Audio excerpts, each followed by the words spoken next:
small. All right. And that looks good. Big bag and it's like, oh, she kind of.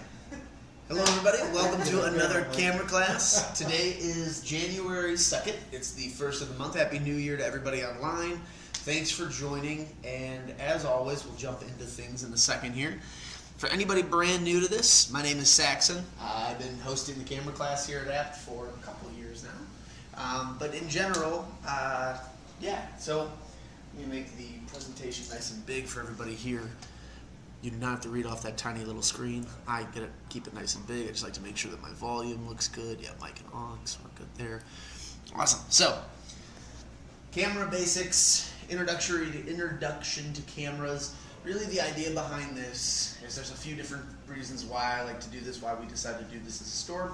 For a lot of people, they're brand new into the world of cameras. They've used their phone for years. Maybe they had a camera way back in the day. Maybe it's just been 10, 15 years since they picked the camera up. Or maybe their camera's a little outdated. They want to get something new, or they just bought something new and they have zero clue where to start. That's what this class is all about. We're trying to make it so that way learning how to use a camera isn't this gatekeeping kind of thing, and to try to make it as simple as possible so that way you can go out and start taking photos. The idea of this class is to either graduate from a smartphone or to just start with learning the true basics of the camera. The goal of today is not for you to be able to shoot on manual control. The goal of today is just to familiarize yourself with the layout of the camera, maybe what buttons do what, and just to have a better understanding of that and maybe lenses before you then start getting more advanced. So, where to go when all else fails? Hi there, folks. Come on in. Have a seat wherever you'd like. Would you ladies like water bottles? If you change your mind, I got plenty in this little fridge over here I can hand you. I mean that you We'll need. take one. Okay, I'll bring one. You missed absolutely nothing. I just got on the first slide.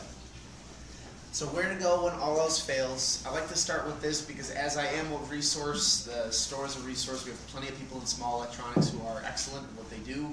It is nice to know that you can go other places, especially in the comfort of your own home, to find help.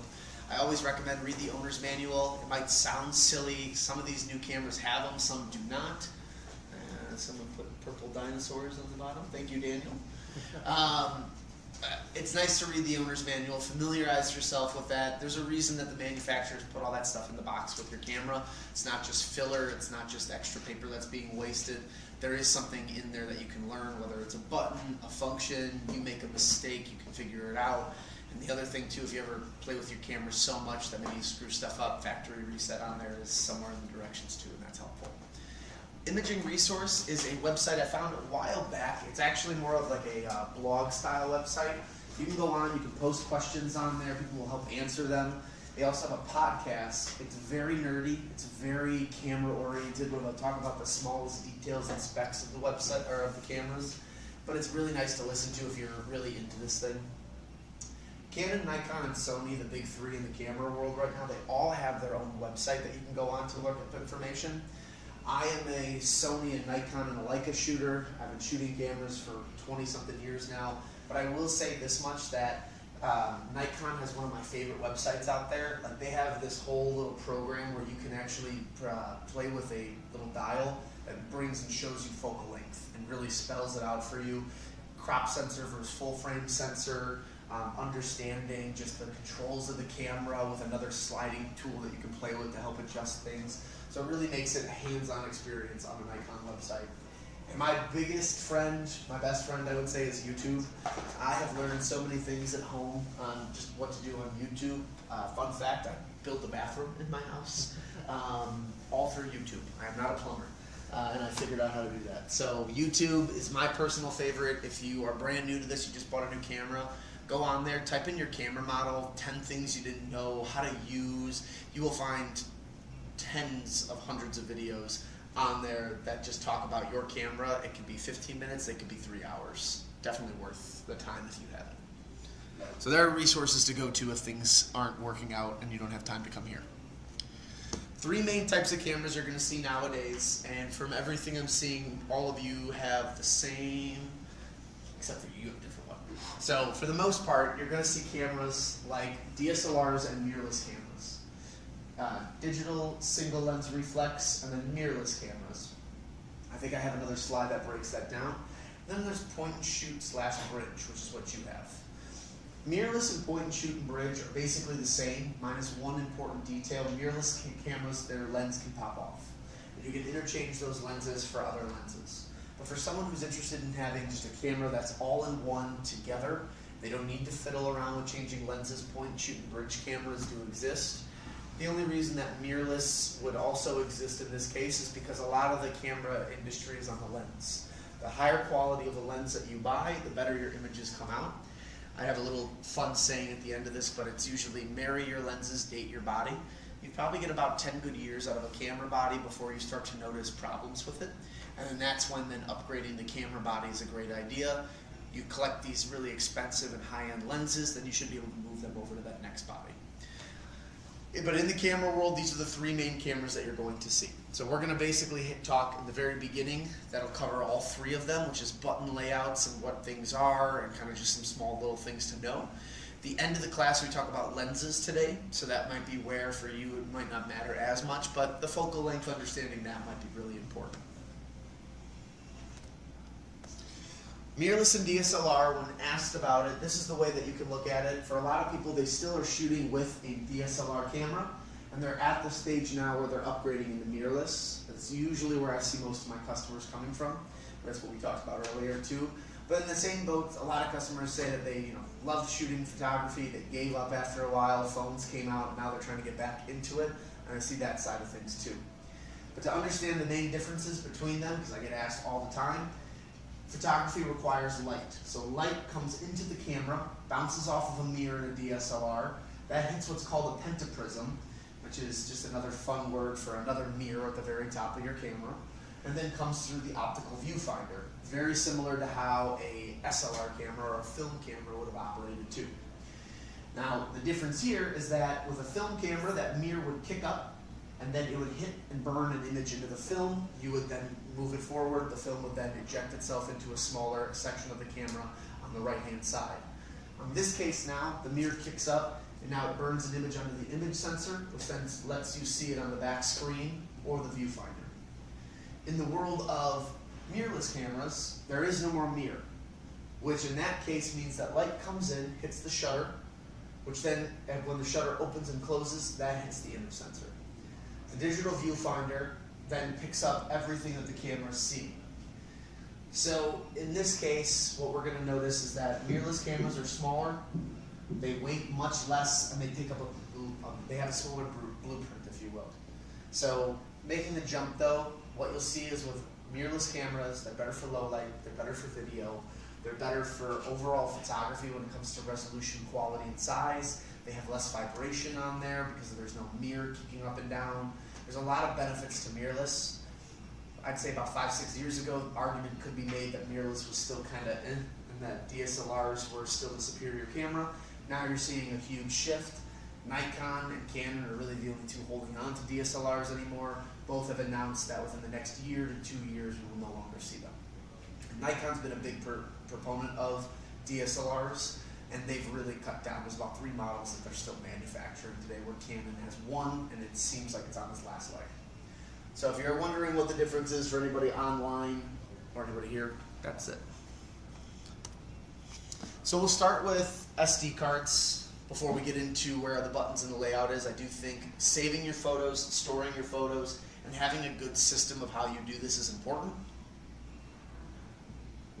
Anybody who shot film photography before knows that it's a process, right? You start with shooting the film, developing the film, and then throwing it into an enlarger to make a print. In that same kind of boat, SD cards can kind of be considered part of that process. So we want to make sure that we're saving our photos in a proper way to ensure we don't lose or damage our pictures. You spend all this time taking the photos, you spend all the money buying the camera. It'd be a shame if you got home and there was nothing there. So where do your pictures go? Make sure you have 2 of them. For almost all your cameras here, unless you're shooting with an extremely high-end camera or a very low-end camera, you're most likely going to be using what's called an SD card, or an SDXC, SDHC. SDHC cards were made for cameras, let's say about 5-6 years ago. SDXC is the main card you'll probably see nowadays. Both will work just fine in a modern camera. If If you have a camera that maybe was produced 2009 or 2010 and lower, then you probably want an SDHC card. For the most part, the big important parts of the card are going to be its gigabyte storage and its read and write speed. Now, some cards will clearly print the read and write speed on there, some will not. When you're buying a card, it really just comes down to the camera that you're using and how you feel about photo and video. Primary use for maybe most of you will be photo. Some of you then might want to dabble with video a little bit depending on what you're interested in, family, events, etc. If you're doing something that is just standard photo, you don't necessarily need the fastest card. Unless you're shooting on an extremely high-end camera, something that has 60, 70, even 30 to 40 megabytes per second is just fine. And what I mean by that, before I get a little further with it, is there is a read speed and a write speed to all of your cards. The read speed is how fast the camera is reading what you're putting out. So if I'm taking a picture of everybody sitting at my table right here, it's going to read that whole information, read the lighting, pull all that into the image sensor. From there then, it's then the speed at which it writes it down. So depending on how powerful your camera is, how fast your camera is, what quality of image you're shooting in, that then kind of dictates how stressed out your card's going to get as it's reading and writing this stuff. So the higher quality you have, the faster you're setting your camera, the more megapixels your camera has, the better you want your card to be. Do different cameras have different speeds? I mean, in the manual? Not really. No, I mean, it's just one of those things that, again, because they don't give you any card when you buy a camera, right. It kind of just comes down to your knowledge of it. If you know you're going to be shooting a raw image every single time, which takes up more space than a JPEG, you probably want a faster card. If you're shooting, and you have a C52, so yours is on the entry-level side for Nikon, you're probably going to start with just JPEGs until you get your bearings with everything. You can start off with a standard card, and it won't hurt you at all. I sometimes tell customers if you're going to be shooting a little bit of video, maybe you should get a higher speed card just to be on the safe side, because video takes up more space and will require the camera to write things a little bit faster. So when picking out a card, anything that you can dictate from there is a good idea, just based on speed. Just kind of keep that in mind as you're going. Sometimes cheaper is better, sometimes a little more expensive might be the better option. Photography is one of those unforgiving forms of media where you can buy the cheapest thing that you see, but it might not give you the best result in the very end. Keep that in mind when you're spending money and you're getting into it. As far as gigabytes go, now there are charts online, we have charts hanging around in the store about what you should be getting based on megapixels and based on what you're shooting or doing. My recommendation is start at 64 gigabytes. These things are relatively inexpensive nowadays. It's an easy thing to get into. 128 is great, especially if you're going on vacation and you're concerned maybe, okay, I won't have a lot of time to download all this stuff onto my computer or phone or whatever it is that you're using. But I would say no lower than 64. I have a 256 in there. That thing on my highest power camera, which is 61 megapixels, still can get me like 16 to 17,000 photos if I'm shooting raw and I'm taking video. So keep that in mind when you're getting into this. You don't necessarily have to have the highest end thing. But at the end of the day, you want to find the most appropriate thing for you in the middle ground. Have two of them too. If you have an SD card on you right now, you pull that out. On the very back of the card, there's tiny copper contact strips on there. If you've ever dealt with copper or any type of metal, it can erode and it can get damaged quickly. So the process of you inserting and removing the card all the time will lead to it wearing down. So having a second one with you is nice, just because if you're out doing something and it says card read error, it's nice that you have a second backup to throw into the camera to start shooting. Is there a difference between, I've seen like XC1, XC2, XC3? That's the speed of the card. That just adds to it. Again, some of these cards won't clearly write, like this picture's dated. They don't ever really say this, like the speed anymore on the card. Right. The brand we carry here, ProMaster, which is a great brand, they don't even tell you on there, but we have it all on the website. Like brands like SanDisk do, and they're fantastic. So again, it's one of those things, you'll see cards that'll say U3, XT2. Part of the number is to talk about their durability, the other part is to talk about their speed. So.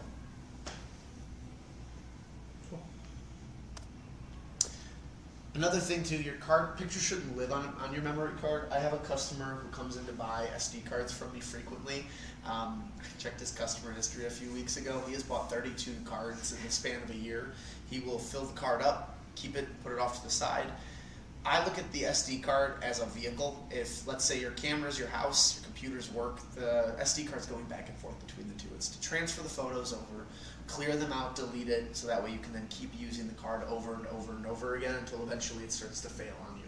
So they shouldn't live on there. If you choose to do that, that's totally fine.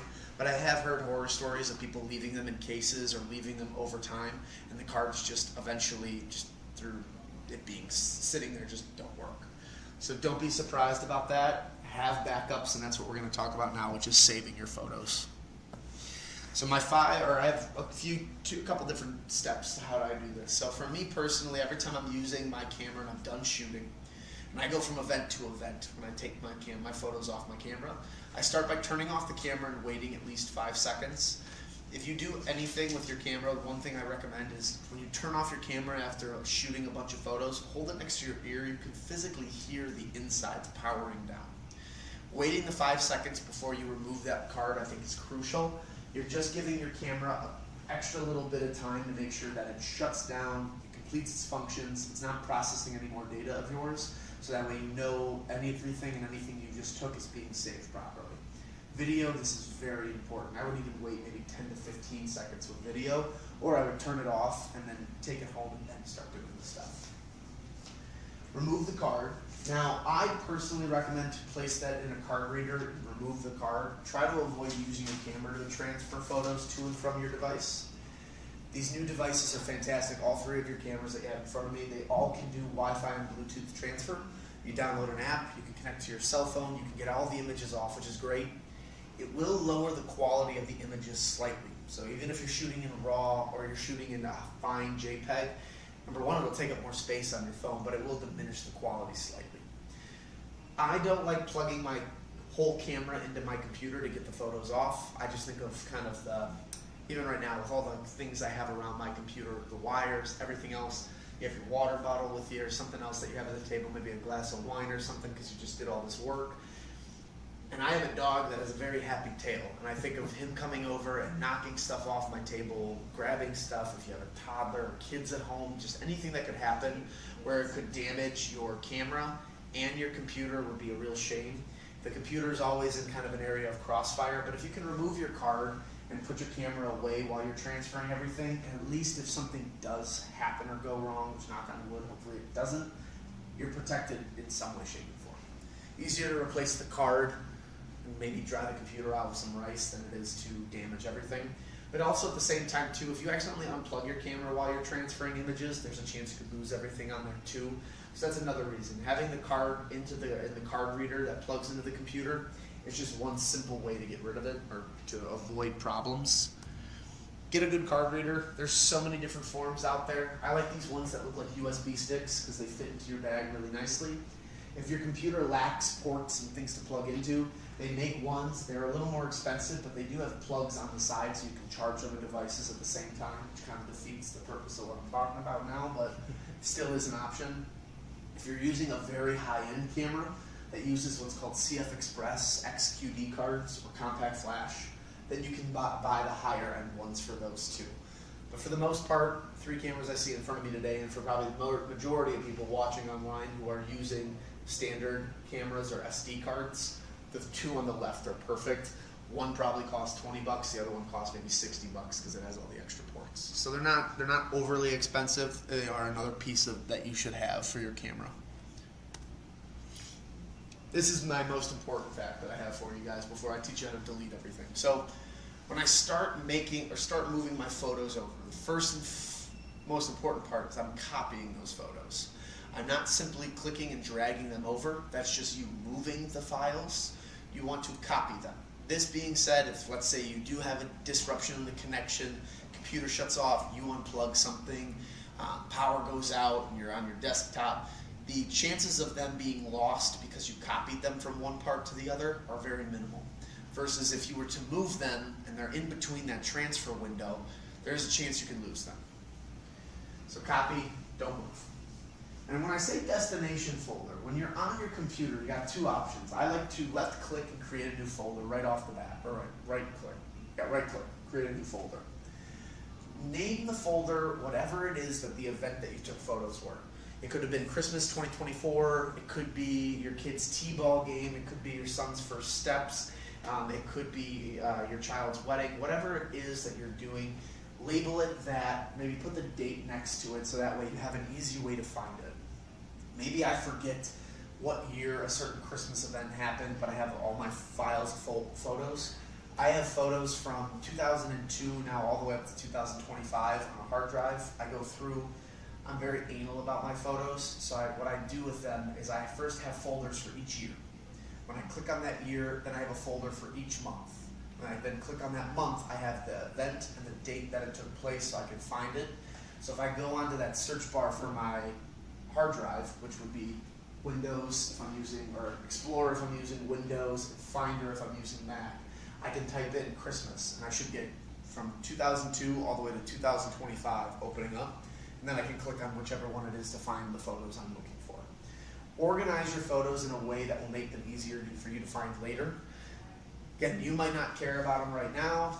The people you're taking pictures of might not care about them now, but maybe 5 years down the road, someone will ask you for those photos. It'd be really nice if you could find it fast. So when you're doing it, copy those photos to a destination folder. Name the destination folder with whatever the event is for you. Maybe put the date next to it. Just make it easy so you can find it in the future. Most important part of the whole thing, though, is we want a backup plan. So copy those photos to a second place. Things like an external hard drive are great. Prime Photos is great. Google Drive, whatever you're into using, whatever makes it easier for you to find, the better.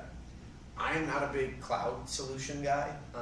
However, it's not because I don't try it. It's because I'm so used to using hard drives and external drives. I have like 9 of them. But I'm very particular about saving them to there. I select a tangible object, so it makes it easier for me to find. You mentioned, Saxon, not going, directly from your phone, from the camera to using your camera to connect to your computer. Yeah. Do it that way. And you mentioned that you may lose some amount of detail. Not when you're, so if you're going from the camera to the computer, no, you won't lose any detail there. It's when you go camera to the phone. Okay. Some people want to just do that real quick. I do like transferring to the phone. I don't have a problem with that. If I've got maybe 10 or 15 photos I want to pull off. Yeah. Like I was on vacation in October. Friends and family were asking constantly, like, I was in Australia. They're like, I want to see pictures. I was like, Sure. all right.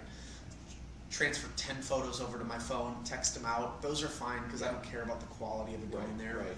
But like, let's say I get back and I've got that picture of the opera house, and I want to actually enlarge it, print it, and put it in a frame. That's where then I want to make sure it goes onto the computer. Using a cable to the computer, I only don't like using it because I'm worried about if something were to go wrong. Yeah. However, though, doing the camera to the computer, you're not diminishing the quality. You won't lose anything.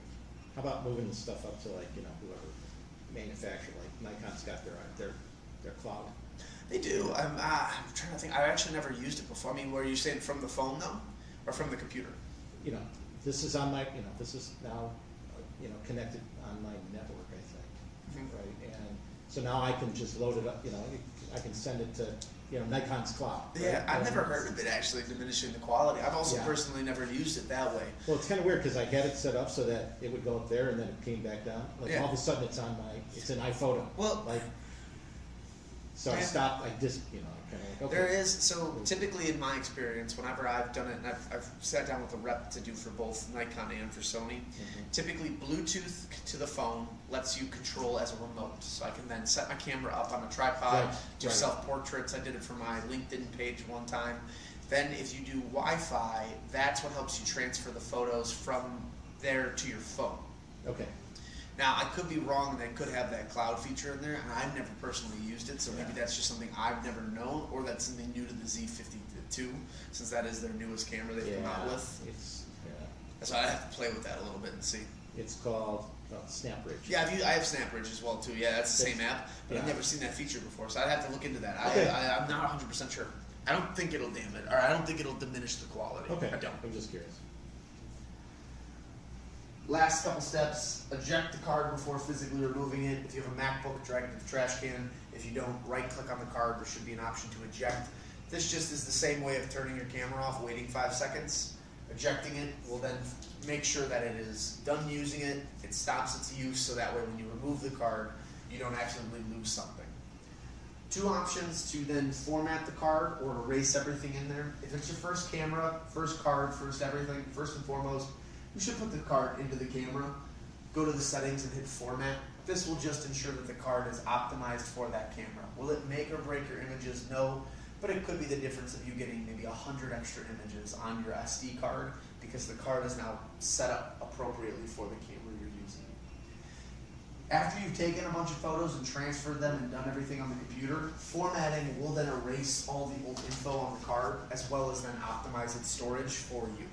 So if you haven't formatted yet, maybe after your first session of photos, I would go ahead and format through that set way for this time. But if let's say that's the only camera you're using, I have actually 6 cameras at home. But with all of my cameras, I use the same SD cards in there, and each camera has its own set of SD cards that I particularly use for that model. So I don't necessarily need to format every single time. You can also delete them while you're still in the computer by just selecting all the images, dragging to the trash can, or left clicking to delete. So whatever's easiest for you. But these steps, while they seem kind of long and girthy, the reason being that I have them is because this is just a good way or a good practice before you start getting quicker and faster with your own process to ensure you don't lose pictures or damage the card. That's the main goal. Hold on to these as best as you can so that way you don't have problems. Backup plan, or this is kind of my vision board. Start with the SD card. That's what gets all the images first. We go right to the computer. That's how we download everything from there. Once they're there, got 2 options in my opinion, a hard drive or the cloud. If you have no idea what a cloud-based solution is, you're very curious about using them, I do recommend to try them. It's nice. I get customers who say they're going to go on a big safari in Africa. They get back to their hotel room, they have access to their computer. They download everything to the Google Drive, and there's a shared family setting on there where then everybody who's attached can then see the images, which I think is awesome. OneDrive, a lot of people I've been meeting have been using Microsoft Office or Outlook for email. If you're using that, OneDrive is their cloud-based solution. And if anybody is ever interested in photo editing, whether that's using something really advanced or really simple, Adobe has their own creative cloud where not only do you get access to Lightroom, Photoshop, Premiere Pro, InDesign, all their creative suite apps, you also get like 60 gigabytes of storage on the cloud. So if you're at all interested in editing photos, that's another cool one, and then you get cloud-based storage too.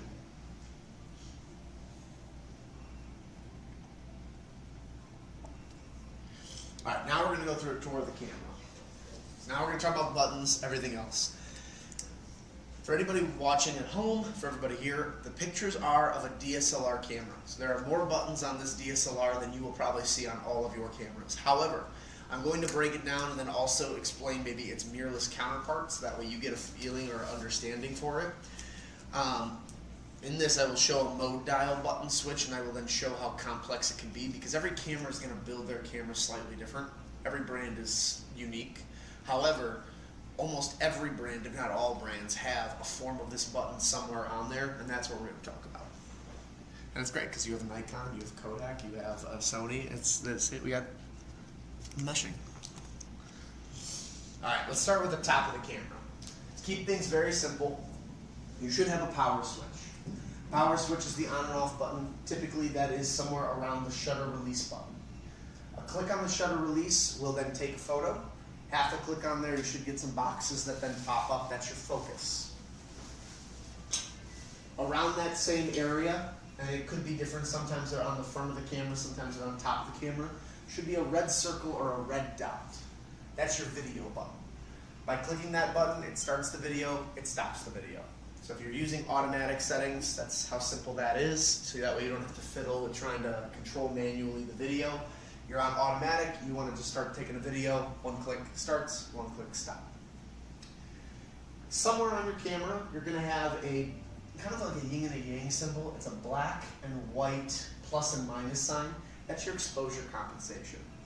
As you start to become more advanced with the camera, you'll learn about ISO, which is its light sensitivity towards the sensor. In layman's terms, if you ever shot with film and it would say Kodak 400 or Ilford 200, that's what that is. But now instead of you having to load in different types of film, you can just change it at any point in time, which is pretty cool. Let's say you've switched all that, you've done everything, you're a master of photography. Exposure compensation will take the whole image that you have, make it lighter or darker. So when you're not in automatic modes, you can actually control that button and that manipulation. On your camera, you might have what's called a live view switch. Now this is more of a DSLR term. In mirrorless term, it should be display. Display or view, something around those buttons that will usually have it. By pressing on that button, it'll change what you're seeing on the screen. So that could be as simple as you seeing the image as a whole. Then by clicking it again, it'll show you the numbers around the image, like what your aperture is, what your shutter is, what type of focus you're using. A lot of extra camera stuff that you might not even care about or might not even need because you're shooting in the beginning mode. But that's how you can toggle between those. I skipped one, but the mode dial. Now that one is probably one of the more important ones that beginners and everybody should know about. Anyone who drives a car or is old enough to drive a car, if you think of the gear shift on your car, that's the same technology, right? Switching from park, neutral, drive, reverse, gear shift 1, gear shift 2, whatever it is, it's the same idea as switching from automatic, manual, shutter priority, aperture priority, program, auto, scenes, whatever is on the mode dial. So it's kind of like the brain, so the operation. Now the command dial is the next one too. Typically you'll have a dial. Now a lot of cameras will have two different dials. One could be on the top of the camera next to the mode dial. One can also be in the front of the camera at the grip where it's a little spinning wheel at the top. Some cameras will have both. That is for when you're using manual control. When you're using manual controls, things like the command dial could control your aperture or your shutter. The only way to really know which one does which, because all camera brands switch them up a little bit, is just to switch to a manual control of some kind and twist and play with that button a little bit. That's where you'll notice it. If you're shooting in automatic, it'll probably do nothing. With the live view switch again, back to that one. Mm-hmm. So that's on a DSLR, on a Display. mirrorless. Display. It's display. Okay, Should be the got it. display button. If you press the display button, Yeah. it'll toggle between the different modes or what you're able Got to it. see through it. The best way I can describe it is just turn on the camera and take a look at it and Yeah, see. You'll right. get what I'm talking about. But when you start clicking through, it'll give you all your different options. Some of them will have all the extra camera information on there. Some people hate that. They don't want to see it. They just want to see the image itself. And you can toggle through until you get Sure. exactly that. Okay. We're going to start with auto today. That's what I really want to leave everybody on. The big thing with automatic is that it does all the operation for you. And I don't want to say that because some of you bought very expensive cameras, some of you have entry level, some of you have middle ground cameras, and so it might seem silly to start with the most basic setting on the camera. However, that's a great way to get started to learn how to use your camera, feel more comfortable with it. More times than not, I get customers who buy a camera, they don't understand what auto is, so they try to go to manual and they think they can manipulate, or maybe they've been shooting for years, that's where they want to jump to. That's awesome. But starting with auto at least gives you the confidence to point, shoot, and take the picture, which I think is 20% to 40% of the battle. After that, it's learning how to then play and manipulate everything, which as you become more interested or skilled or comfortable and you understand it better, then you can start playing with it. I do have one thing after this, which is the mode dial. All brands do it a little differently. That's why I was so happy all three of you guys had a different one. These are the big three, Canon, Nikon, Sony. But there are so many little things on there. Some of them have less than that. Some have the same thing, but they spread them out.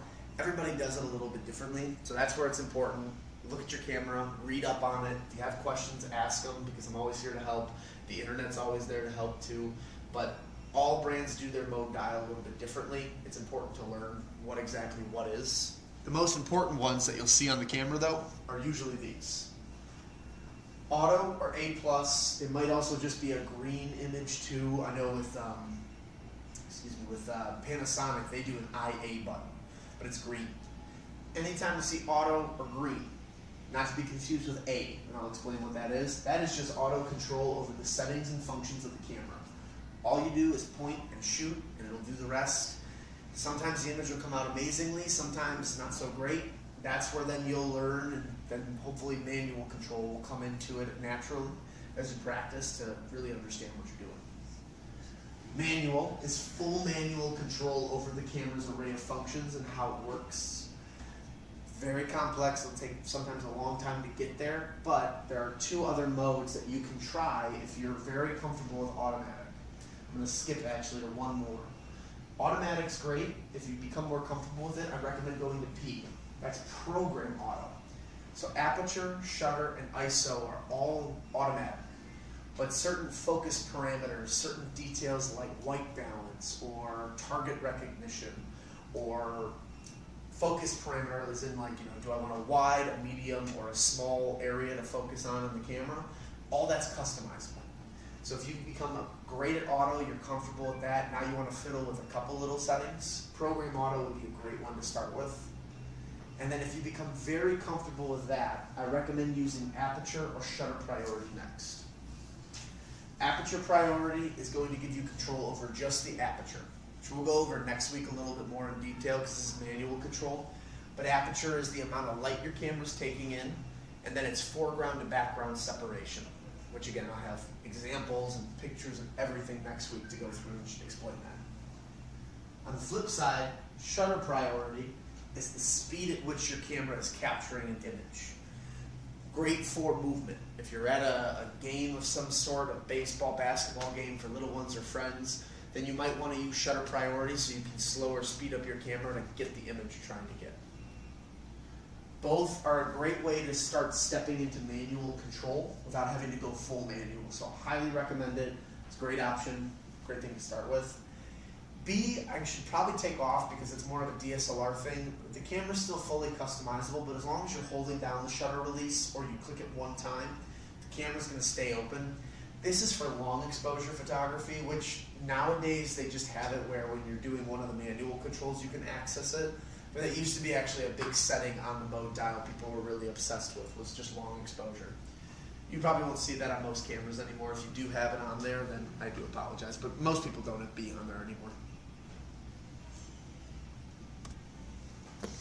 Scenes, if you do or have a DSLR, maybe you have some of the entry-level Sony models have this too. They might have it where it says scenes across the mode dial, or it just shows this. Think about it this way, they're all automatic modes, but they were used to basically tell you that this is the function that it was primarily for. So if it showed the little anti-flash symbol, and then no flash. Doesn't matter how dark it is, the camera won't pop it up. If it showed the little headshot, that was meant to be portraits. If it showed the mountains with the cloud, that was landscape.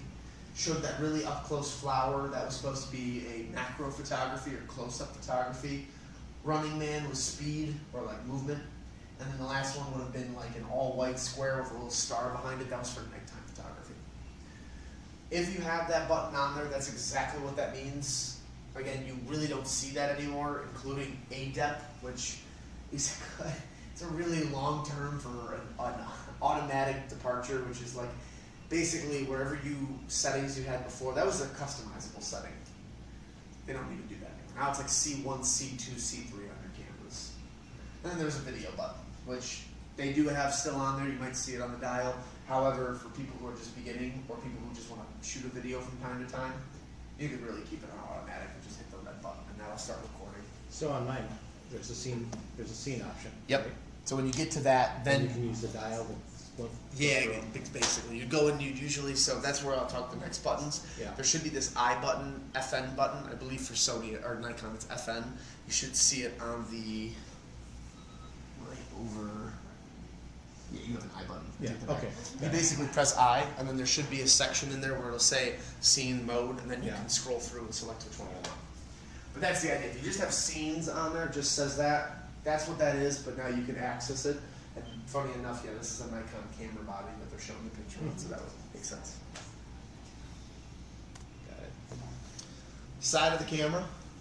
So for some of you, you might have a flash button. There should be a little thunderbolt with an arrow going down if you have it.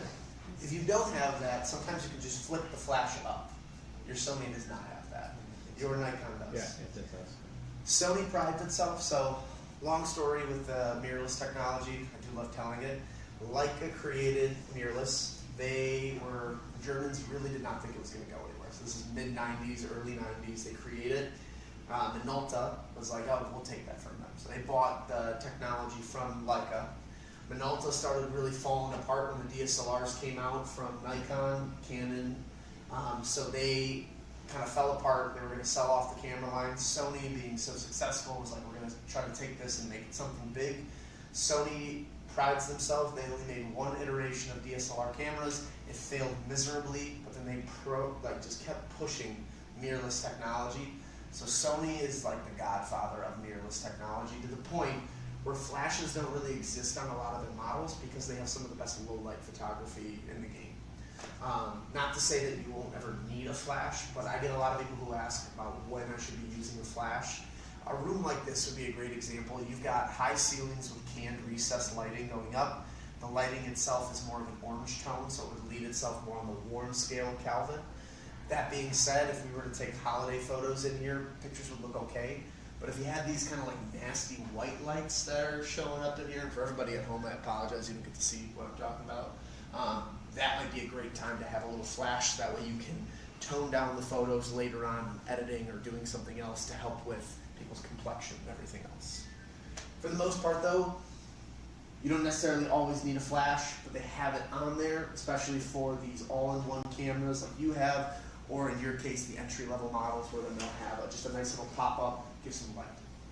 Flash button might be on there. If not, you can take your finger and flick up the flash depending on what it is. When the cameras first came out, they weren't that smart, so you had to click the flash button. Your cameras are very intelligent. Doesn't matter how much you paid for your camera. It will then sense if it's too dark and kick that flash up immediately. So that's there. Function. FN is on the camera. There could be an FN button. They also could have I. I was shooting on Fujifilm for years. They had a Q button. They can do a bunch of different things. Sometimes the function button is programmable. You can set that button to be whatever setting you want, whatever feature you want. Other times you click on function and it takes you to a quick menu shortcut. If you've ever been shooting on cameras prior to this, you can understand how confusing menu systems can be on these cameras. So by pressing the FN button, the I button, the Q button, depending on what model you have, that takes you into the small things you can change. ISO, focus parameters, white balance, target recognition,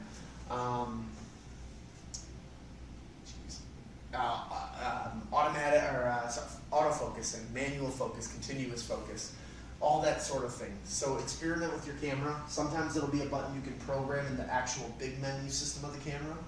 Other times, press that button and it should open up this quick shortcut of things that you're going to want to change while you're shooting. After that, we're going to jump to the lens a little bit. There could be a zoom ring on your lens. Typically that is, all brands do it a little bit differently. Some brands have it where the focus ring is in front. That controls how you're focusing in on the subject. It'll make things blurry, not blurry, depending if you're not using autofocus.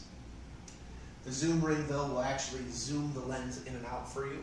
Some of them will have a lens retract button, and I know Nikon's notorious for this. They might not even have a button, but when you start to shoot, it'll tell you to remove the lens from locking mode in order for it to go.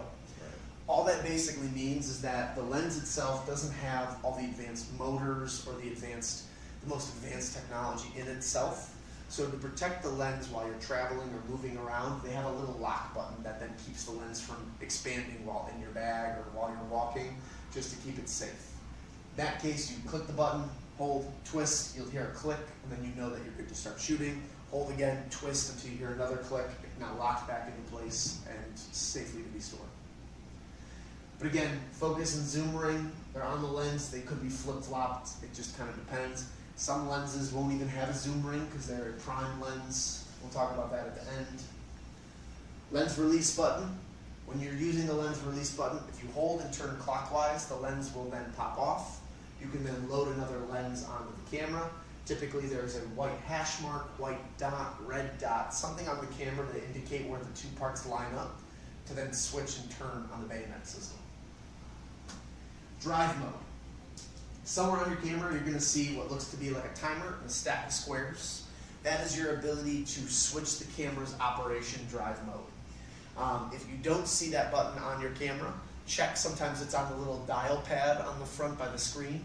And other times, it's in that FN, I, or Q button that I mentioned where then you can change this. A stack of squares is what they call single or continuous shooting. If you are, let's say, at your kid's game and they're running down the basketball court and you want to take a cool picture of that, you might turn on high-speed continuous shooting, and that's where you're going to get that like sports-style photography mode where it's like. What that's doing is it's taking like 10 frames a second, so that way, in theory, you do that, one of them should come out perfectly. And I think what you got there was maybe timer mode. And as I recognize that orange little flash. On the opposite side of that though, there's timer mode. And so let's say that you set your camera up and you're ready to take a picture. It'll put the camera on a 3-second, 10-second timer. It'll flash, it'll light up, it'll basically tell you, hey, 10 seconds for taking the photo. There's two options in there. Again, if you see a stack of squares, that means it's continuous firing mode. If it's one square, it's single mode. And if it's the timer shape, it'll usually say 3, 10, or 15, some other number next to it for a timer mode. You can play with that however you want. Typically on the side of the camera too, you'll see your Wi-Fi Bluetooth symbolage if you have that capability on your camera. And then usually you'll see inputs on there.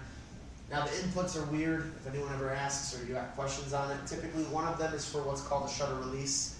Just like back in the day when you were a kid, they'd set up there and they'd say, okay, 1, 2, 3, smile, and they'd click a plunger. You can connect one of those to your camera if you really want one. Microphone, if you're getting into video and everything else, almost all cameras have a little hot shoe on the top. You can connect a microphone to that, plug that into the camera, and it'll pick up better audio than your camera can. And then there should be like a USB or power symbol. I really don't understand what it's supposed to look like, but it's on almost every single camera. That's where you plug the cable into the camera that you got.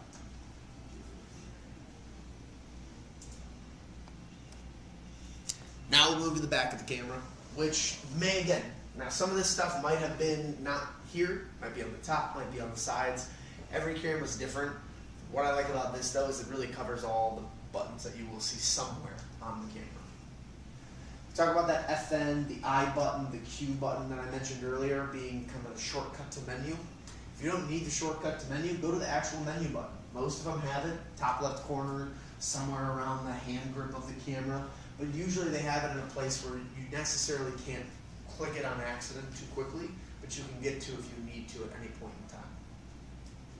Diameter adjustment for any of my 4-eyed friends. If you use a diameter adjustment, it's very similar to binoculars. They have that little dial in the center there that then helps you focus in so you can see with your prescription. That's what the diameter change is going to do. Every viewfinder on a camera has one. It might just be real small and tiny and hidden. But keep turning that around until when you're looking through the viewfinder, it looks clear and crisp. That's where then you kind of have to have this debate with yourself with it too. I typically try to do it with my lens hooked up to it. And sometimes that's a downside because the whole point of a viewfinder is that you can kick up the glasses, put the thing on there. It's got that rubber padding, so it should block everything out on the side, so all you can see is what's in front of you. However, I still like having my glasses on when I'm shooting, and I really don't enjoy kicking them up and down. So I typically will put my actual glass onto this, which doesn't block out other light, so it can be helpful, it can be. But keep that in mind when you're playing with the diameter adjustment.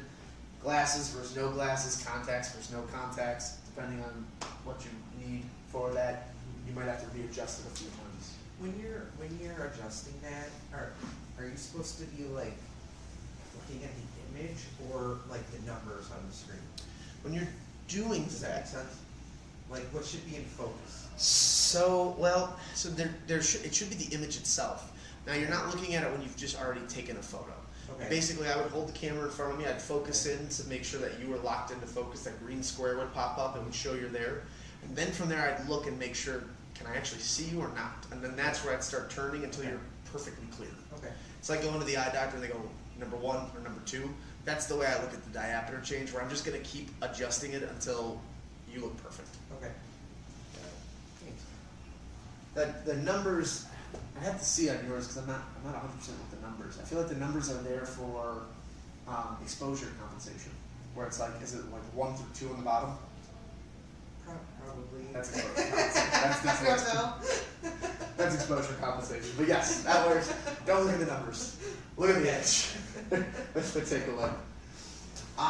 This is actually a fun button I like using. So info might not even be on there for most of yours anymore. that display button might be the one for this instead. But back in DSLR days, you take a bunch of pictures on automatic.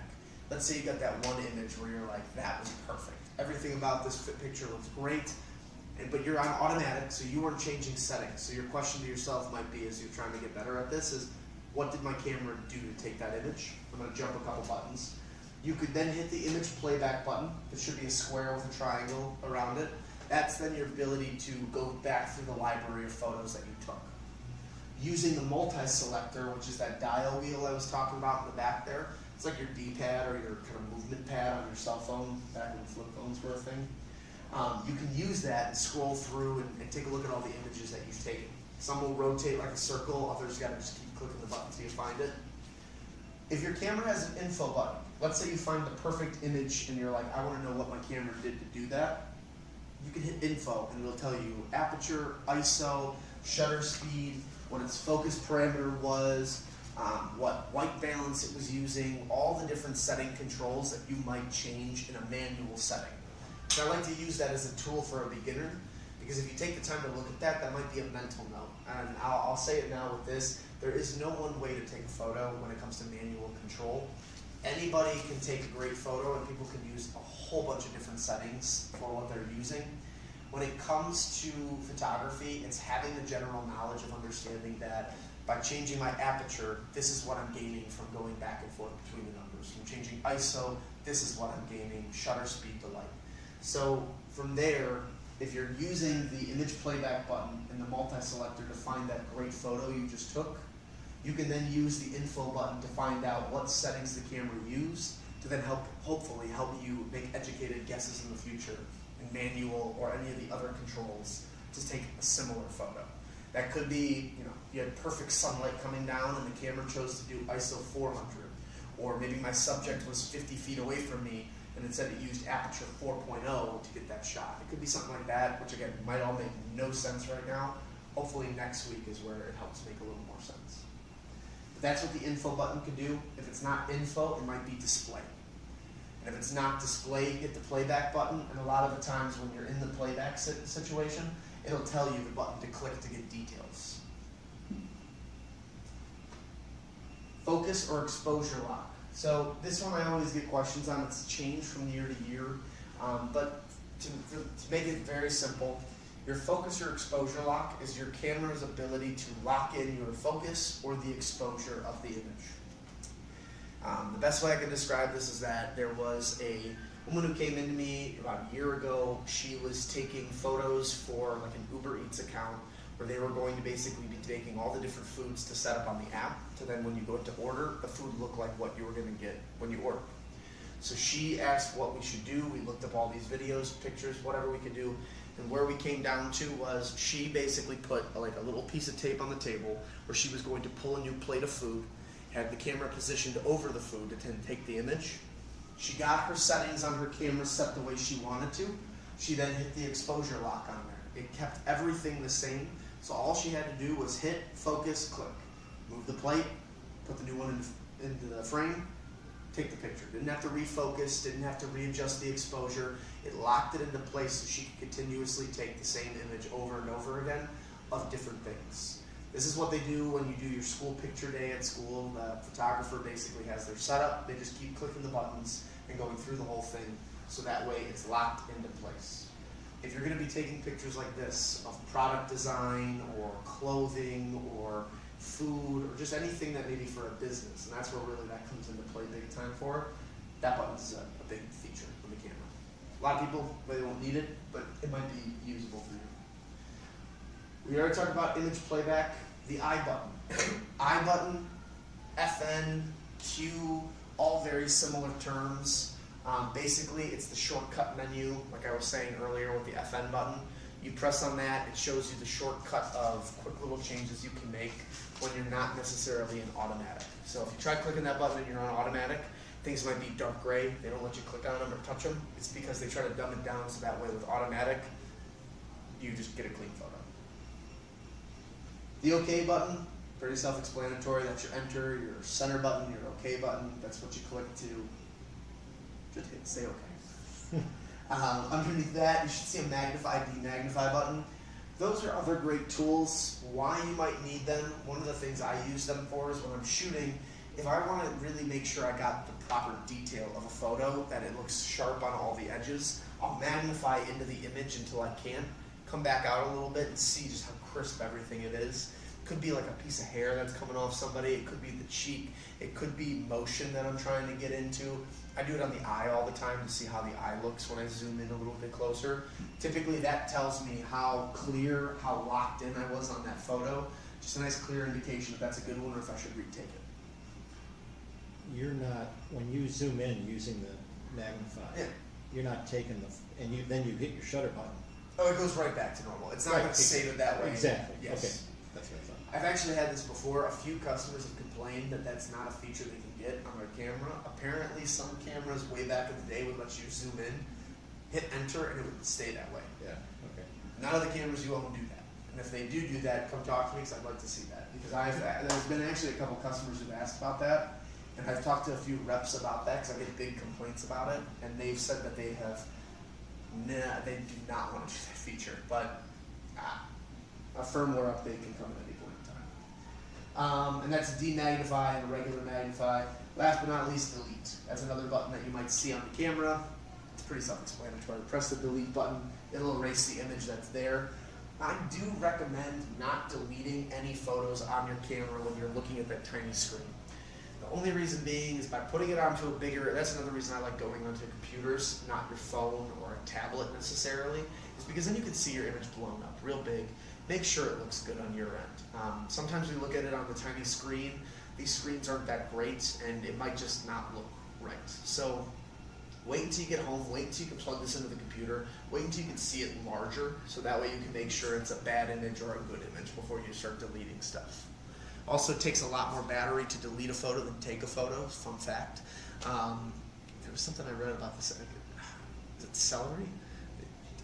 Eating celery is less energy than after you've eaten the celery, how much your body needs to digest it. So like, I think that's kind of goofy. Same boat for when you're deleting an image. It takes more energy to delete the image than to actually take the picture. So let's just wait until you get home. I love this photo. This is my favorite. My cameras oh god, my spelling terrible. My camera doesn't work. This is a picture a customer emailed me one time. They really thought I sold them a bad camera. They came in, we looked at everything, their camera was completely fine. They just didn't know how to use the thing. This is the example of when you first get your camera, you put it on manual and you think that you can do it. I'm not saying you can't. I'm not gonna argue with anybody, but start with the automatic. Let the camera do the work for you. You just take the pretty picture. You take the picture you wanna get. You know, you got kids, you got family, grandparents, you got a dog that you love, whatever it is that you're into, nature, architecture, scenery, candid shots, street photography, whatever it is, start with the automatic, let the camera do the work, and you focus on just getting fun, cool images that you're happy to call your own. Because this can be one of those things where you take a bunch of pictures on a night out or just with family and friends, and you go home and this is what they look like, and it just scars you, and you don't want to touch the thing that you just spent so much money on. So, practice with your camera, get a good feel for it, learn it. Your camera isn't a smartphone. That's one part I like to point out. It's kind of like with the social media stuff where they engineer it in such a way where it makes you want to continuously look at it and watch it. They make smartphones, cameras this way because it makes it easy to take photos, simple. You don't have to think about things. And so I get customers all the time and people who come in and they say, well, my phone can do this, why can't my camera? Your camera can do that, you just have to learn on how to find it and how to change it.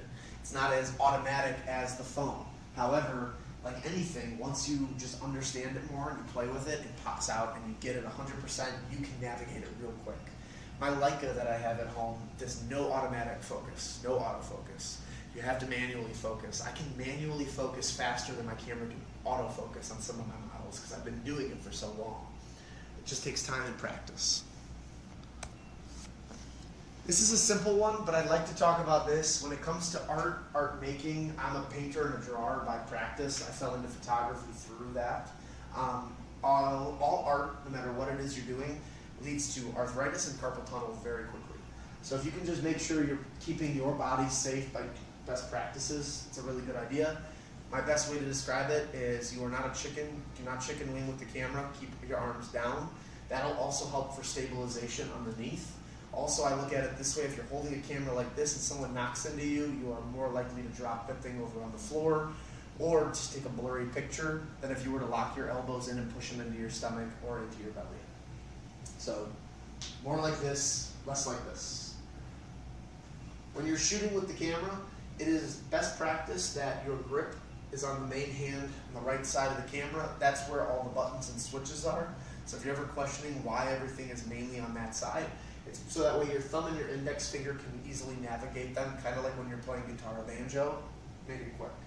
Hand should go on the bottom of the lens, or depending too, the bottom of the camera is completely fine too. I will argue that point. Straight back, it's like when you're lifting heavy things. You don't lift with your back, you lift with your knees. Same idea here. If you're taking a picture, especially of little ones or anything, squat down, try to use your knees to bend down for it. Try not to bend your back. It might not be possible, so I also keep that there. But a lot of these cameras do have little screens that tilt up, so that way you can actually hold it down if you need to, just to protect your back and to protect your posture. So practice the right way, not the wrong way. I know it seems silly, but if you can, it should help you in the long run. Focus, then shoot, and shoot through the whole image. When you're taking pictures, you half click on the trigger, full click to actually take the picture. I get a lot of people where they're focus in, they'll move a little bit, then shoot. Don't do it that way. Hold it down, then half click, and then hold it down to take the physical photo. Shoot through the whole image. I could be just looking at, let's say, this water bottle. But it's not just the picture of the water bottle I'm taking, it's everything that's going on behind the water bottle as well too. So for me to just sit there and focus in on this and not keep everything else in mind is silly. Even when you have aperture to play with and shutter where it can blind and blur things out for us, that doesn't necessarily mean it's going to get rid of that completely. So keep it in mind of the composition you're taking. It's not just one thing, it's multitudes of different things. Focus on the entire image and shoot through the picture as if you're just trying to capture the whole thing in one go. If you or the camera are moving, you will get blurry photos. This might seem silly, but I studied photography in college, and there were people who made millions of dollars off taking blurry images. I just want to let everybody know that we are not those people. None of us are going to do that. So while blurry photos can look really fun and cool, try to stand still. It'll just be nice. Again, this is a dramatic photo of having the Eiffel Tower and then one that looks like it's not in focus, and it's just circles of lights, the bokeh effect.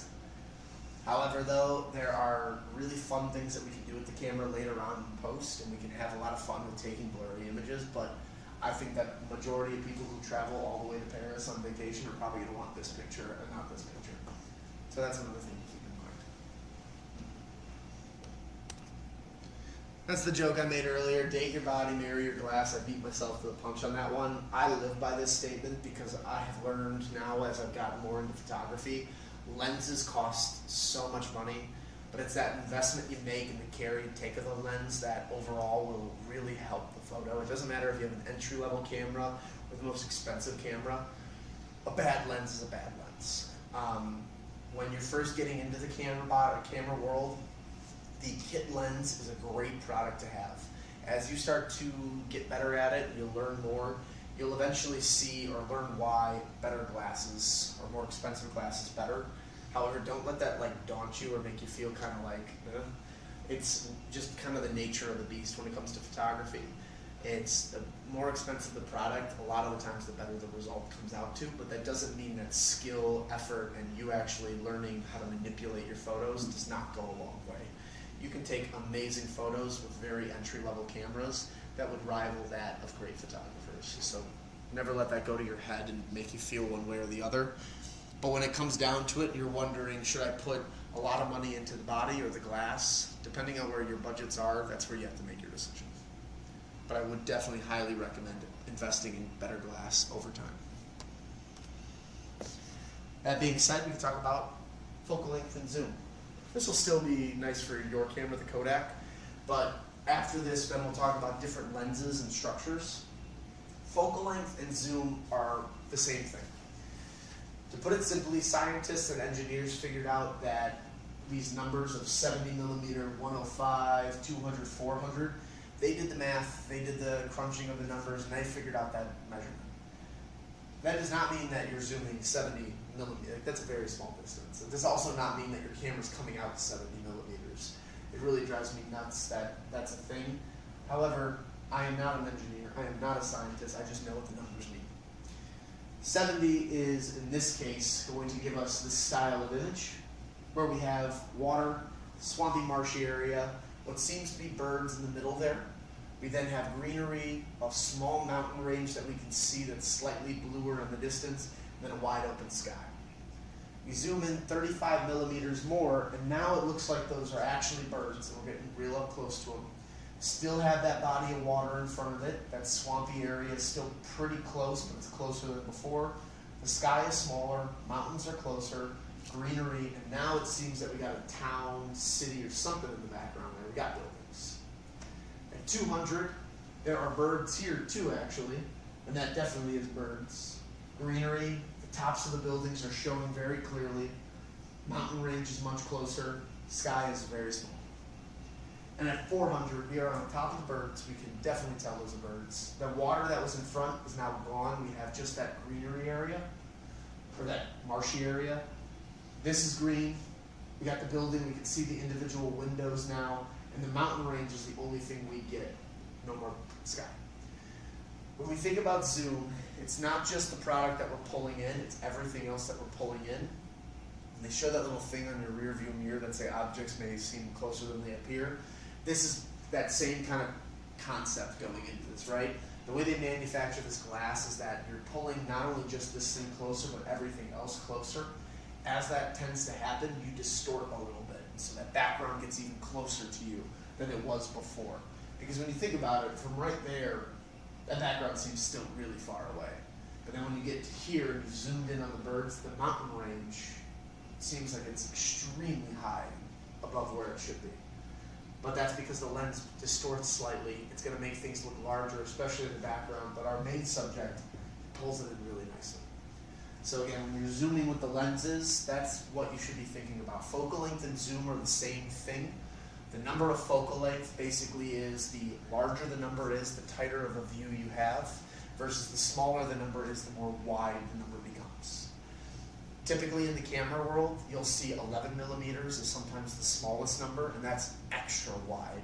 If you, let's say you are doing interior design or architecture, and it's in very tight corridors, that 11 is perfect because you'll get the elongated walls, you'll get the super kind of suspended ceiling. If you ever see pictures of like interior of opera houses or theaters, a lot of the times they're using an ultra-wide lens to capture everything. When you get into portrait photography, that's where you're going to see lenses at 35, 50, 75, 85. Those are all prime lenses that are considered perfect for portraits. 50 being the most perfect portrait lens because that's the same focal length or viewing idea of our eyes. So 50, nifty 50, I'll have a slide about that in a little bit too. That's the perfect portrait. But 35 is nice too because it can make things a little more wide if you're taking portraits. 75, 80, get a little closer in. Headshots are perfect on those. So it always just depends on you, the photographer, on what you're doing. Anything past 75, 85, now you're getting into that more zoom distance length. Not to say that 105 won't take a good portrait, but a 75, 85, 35, 50, that's a better one. 105 is great for distance. 200 to 400, great for distance. A lot of the times when you're seeing these numbers, you're going to see lenses that say 70 to 200, 100 to 400. Those are going to be then your big bad lenses that you use to get the bird that's flying in the distance, or to look across the water to get the boat that's coming into the harbor. It's those types of shots that 70 millimeter, or 24 millimeter, 35 millimeter, whatever the lower numbers are, could not do clearly enough to see that image in the distance. So keep that in mind. Some people have no interest in a lens that goes 100 to 400 for those exact reasons. They're like, that's not the type of photos I take. Other people only want those lenses because they're serial birders and they love watching the bird and the migration patterns. Springtime and wintertime are the two best camera selling months because springtime it's all the cameras kind of go on sale because of they're trying to get the burger people to come in, and that's the huge one. There's this one bird magazine that comes out every year. I have no idea what it's called. Every year Nikon wins the award for best bird photography photo camera. Some of the photos I do are for animal shelters in Chicago and the area surrounding, and my Nikon, which I bring out every once in a while, actually has an animal detection, but it separates animal from bird. So I have a bird detection, which I never use, and an actual animal detection. I don't know what the difference is, but it's kind of cool.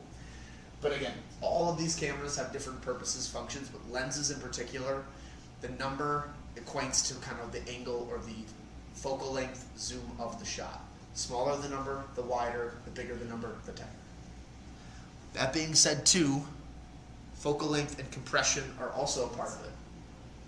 When you start at one of those small numbers, and I know this goes quick, I wish I could find a way to slow this down, but when you look at the smaller number, 16 is the smallest they have on there, the face becomes really narrow, the nose comes out far, we compress the image, because again, 16 doesn't do well for portraits. When we then get to the 50 or the 70, his face looks normal. But when we get to the 135, the 200, the face looks more fat and chunky. But on top of that too, we can see how that background is going back and forth too, yet our subject matter stays in the one place. That could also be part of the reason we're moving the camera back and forth to get that shot, so that can stay still.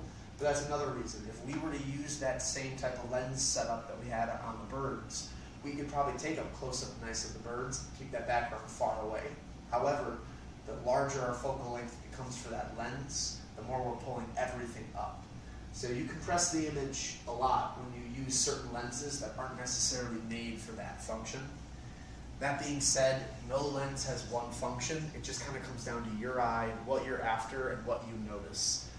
I think we can all agree at 16, it feels like he looks like, I'm trying to think of the guy from The Simpsons. I can't even remember. It's Mr. Burns. He's got the big nose, and he's like there in the front there. And just that's all I can think of when I see it. The nose comes out so far. But then when you get to 200, he looks like he's a lot heavier. So again, take it for what it's worth. But focal length and compression also go hand in hand. The smaller that number, or depending on what setting or environment you're in when you use a certain focal length, it can compress or distort your image, which could just make it look a little funky. What's the optimal, let's say you just want to take your camera out for street photography? 35 or 24-70. Those two are the most popular lenses for street photography. 35 can get you a great candid portrait, but 35 millimeters can also usually get you a nice landscape, interior, or building shots, architecture. You're walking in downtown Chicago, 35 will get you far. 24-70 gives you that little bit of best of both worlds. It's a heavier lens, it's bigger than a 35 would be, but now you have zoom capabilities, you have telephoto. So if you want to go 24 and get the architecture shot, beautiful. Let's say you're across the street and you see people having a conversation in front of the Chicago Theater, you want to get that type of shot, zoom in a little bit on the 70, now it's perfect. That's the kind of thing. So both can work great. It's also dependent on it. I have friends that walk around with a 50 millimeter. I also have a friend who walks around with a 16-35. So I would say whatever you're more comfortable with, but the two best ones are 35 millimeter and 24-70, hands down. Would you go with a 24 prime? Just like a... No, so if I have both a 35 and a 24-70. I've played with the 24 prime. I've played with the 28 prime. Both are great. I like the 35 because it doesn't distort on the portraits too much. It might thin people out, which is never a bad thing for most people when I take their pictures. But at least with the 35, I can get both in the same, and the lens weighs a lot less. Right. 24-70 is my personal favorite. That's my weapon of choice all the time. But only because I can get nice wide angle, zoom in for the portrait, and the one I have is a 2.8 aperture on there, so I have no distortion as far as light coming into the camera. Speed is really great, light that I get is really great, so. In general though, if you're going to go out and buy some lenses, or you walk into a camera store that's not apt, or maybe you do come in here and you don't want to be bothered by a salesperson, here's the kind of common lenses you're going to see as you're going out and about to take a look at cameras. Start with your kit lens. What makes a kit lens a kit lens? Typically, in the world of cameras, A telephoto lens is what you're going to get in a kit lens. This is an 18 to 55. You can see a 16 to 50, 24 to 70. You might see an 18 to 135. There's all sorts of different types of lenses out there. The reason they do this is because they want to give you either the best of both worlds, where it's a wide-angled portrait, or maybe they give you that super telephoto 18 to 135, because then you don't need to necessarily go out and get another lens for zoom. However, though, they give you something that is a good starting point, and I do recommend for anybody brand new to this, you can invest in a really nice, just a body, and then buy a separate lens. However, knowing exactly what you want the first go around with this might be really difficult. That's why I recommend getting the kit, because while the lens isn't the best, you're getting at least a nice introduction into this to make sure, number one, you like what you're doing here, because it's a lot of work sometimes. But then two, to figure out what am I taking photos of, and do I need more zoom? Do I need less zoom? Do I need a better aperture? Which has been the second part of a kit lens. Kit lenses typically have what's called a variable aperture. We'll talk about apertures next week in the intermediate class. But the best way to look at this is that the best lens you can buy on the market right now will give you like an f1.2. The lower the number, the more maximum of an aperture it is.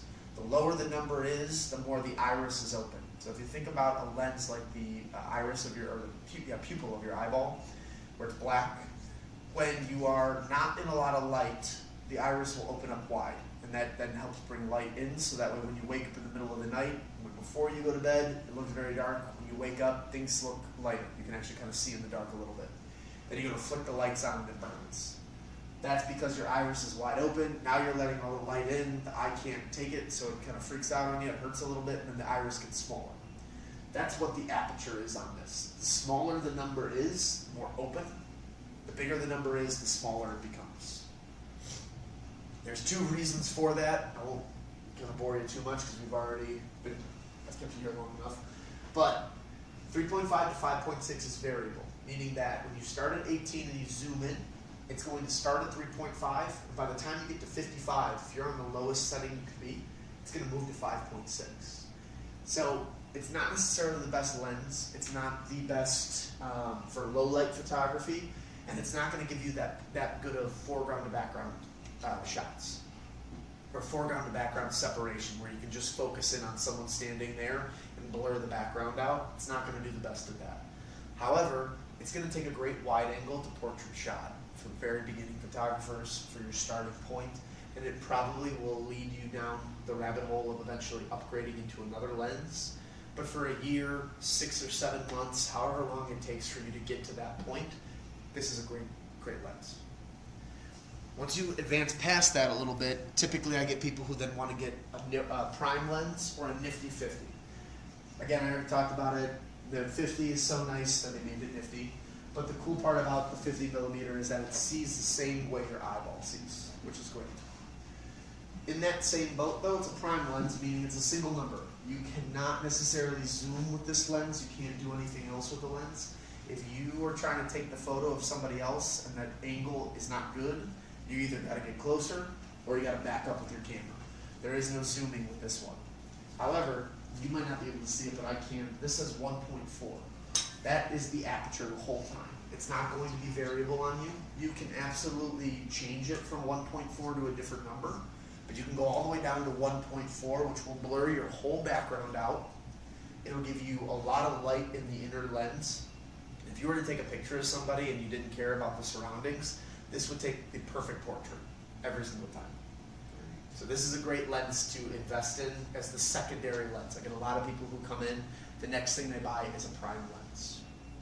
Then eventually you'll get the prime lens, and now you want to know what the next step is, which I then would probably tell you is the telephoto or zoom lens. This is very similar to the kit lens. The difference here is that typically these are either a higher quality or a more specialty lens of whatever it is you're trying to get. For example, the 24 to 70 I was talking about. This is a very common telephoto lens. Now, why do they call it telephoto? If you ever play with these guys, they come out like a telescope, and it kind of looks funny. It looks like you're looking through. But the 24 to 70 is a telephoto lens because it does that exact thing. It telescopes in and out. This is a Canon L series lens. That's why it has the red stripe there. This is one of Canon's highest quality lenses. The 24 to 70 is, like I was saying earlier, a street photography lens, the best walking around lens. In this case, with the red, the highest quality that this can go is 2.8. I don't know the math or the science behind it. What I can tell you is that that lens right there is probably $2,400. If they were able to get any lower than 2.8, it would probably cost like $10,000 or $15,000, and it would also probably be like this wide. It would be insane.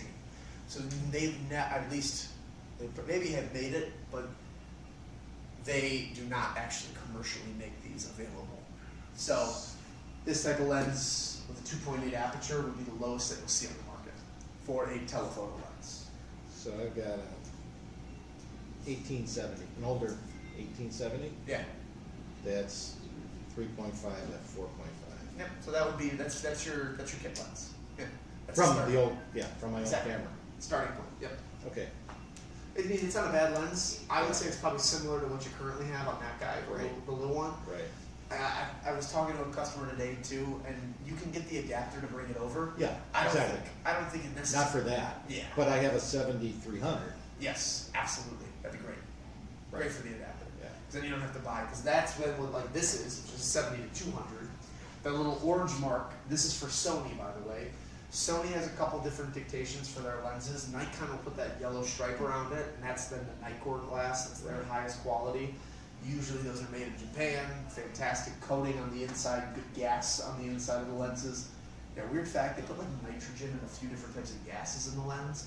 That not only helps with the smoothness of how it telescopes in and out, but that also helps with image clarity, because there's lenses that are, like, I don't even know the terms as science, but basically you get lenses that look like this, then another lens that'll look like this, and then ones that are flat that look like that. Or like, and basically they space them out between the lens and they put gas in between all of those. And as you zoom, that's what helps keep the clarity. It's a little too much than what you needed, but I think it's fun. Sony, this is their top of the line. It's not because their lens is white, but it's because they have the orange G there. That's the G Master. There is Zeiss lenses, which is their standard glass. They bought a German company years and years ago that was Carl Zeiss. And they then eventually went from the Zeiss to their higher quality, which is the G. Usually you'll see a black G on there. Then you'll see the G Master, which is that orange. So this being said, that's a 2.8 aperture continuously through the whole lens. But it can then telescope from 70 to 200. So telephoto is any type of lens that telescopes. It could even be a 16 to 35 or 11 to 24.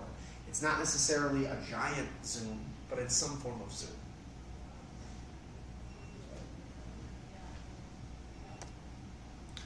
Prime versus zoom lenses, again, it might seem kind of silly, but prime lens typically weighs a lot less than a zoom lens. Usually it's heavier. From a prime lens, though, you typically can get the best aperture possible, whereas with a zoom lens, they can be variable, or they can just be 2.8 at the lowest, which isn't bad, but doesn't let as much light in as the prime does. That being said, if you're taking pictures of something that's in front of you, you could have a 24 to 70, which will have a 50 in there, so it'll still take a perfect portrait, but you can zoom back and forth from where you're standing to get that shot. 50, you don't like where you're at, you do got to move around a little bit until you get that exact shot.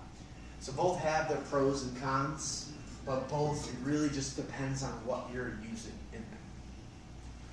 The last lens, there's also macro lenses and Okay, fisheye yeah. lenses.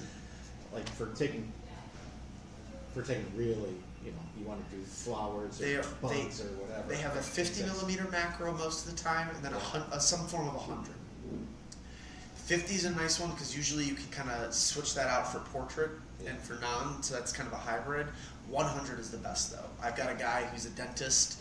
He owns a shop, and he gave me a warning before he showed me, but he'll take pictures of the surgeries he's performing in there, and he'll have his assistants come in and help. Right. And he puts that on his website when he has his big dentist conferences. He brings them, puts them up. They're terrifying to see all the stuff in the mouth. But he uses the 105 macro for that, where he'll basically have it set up.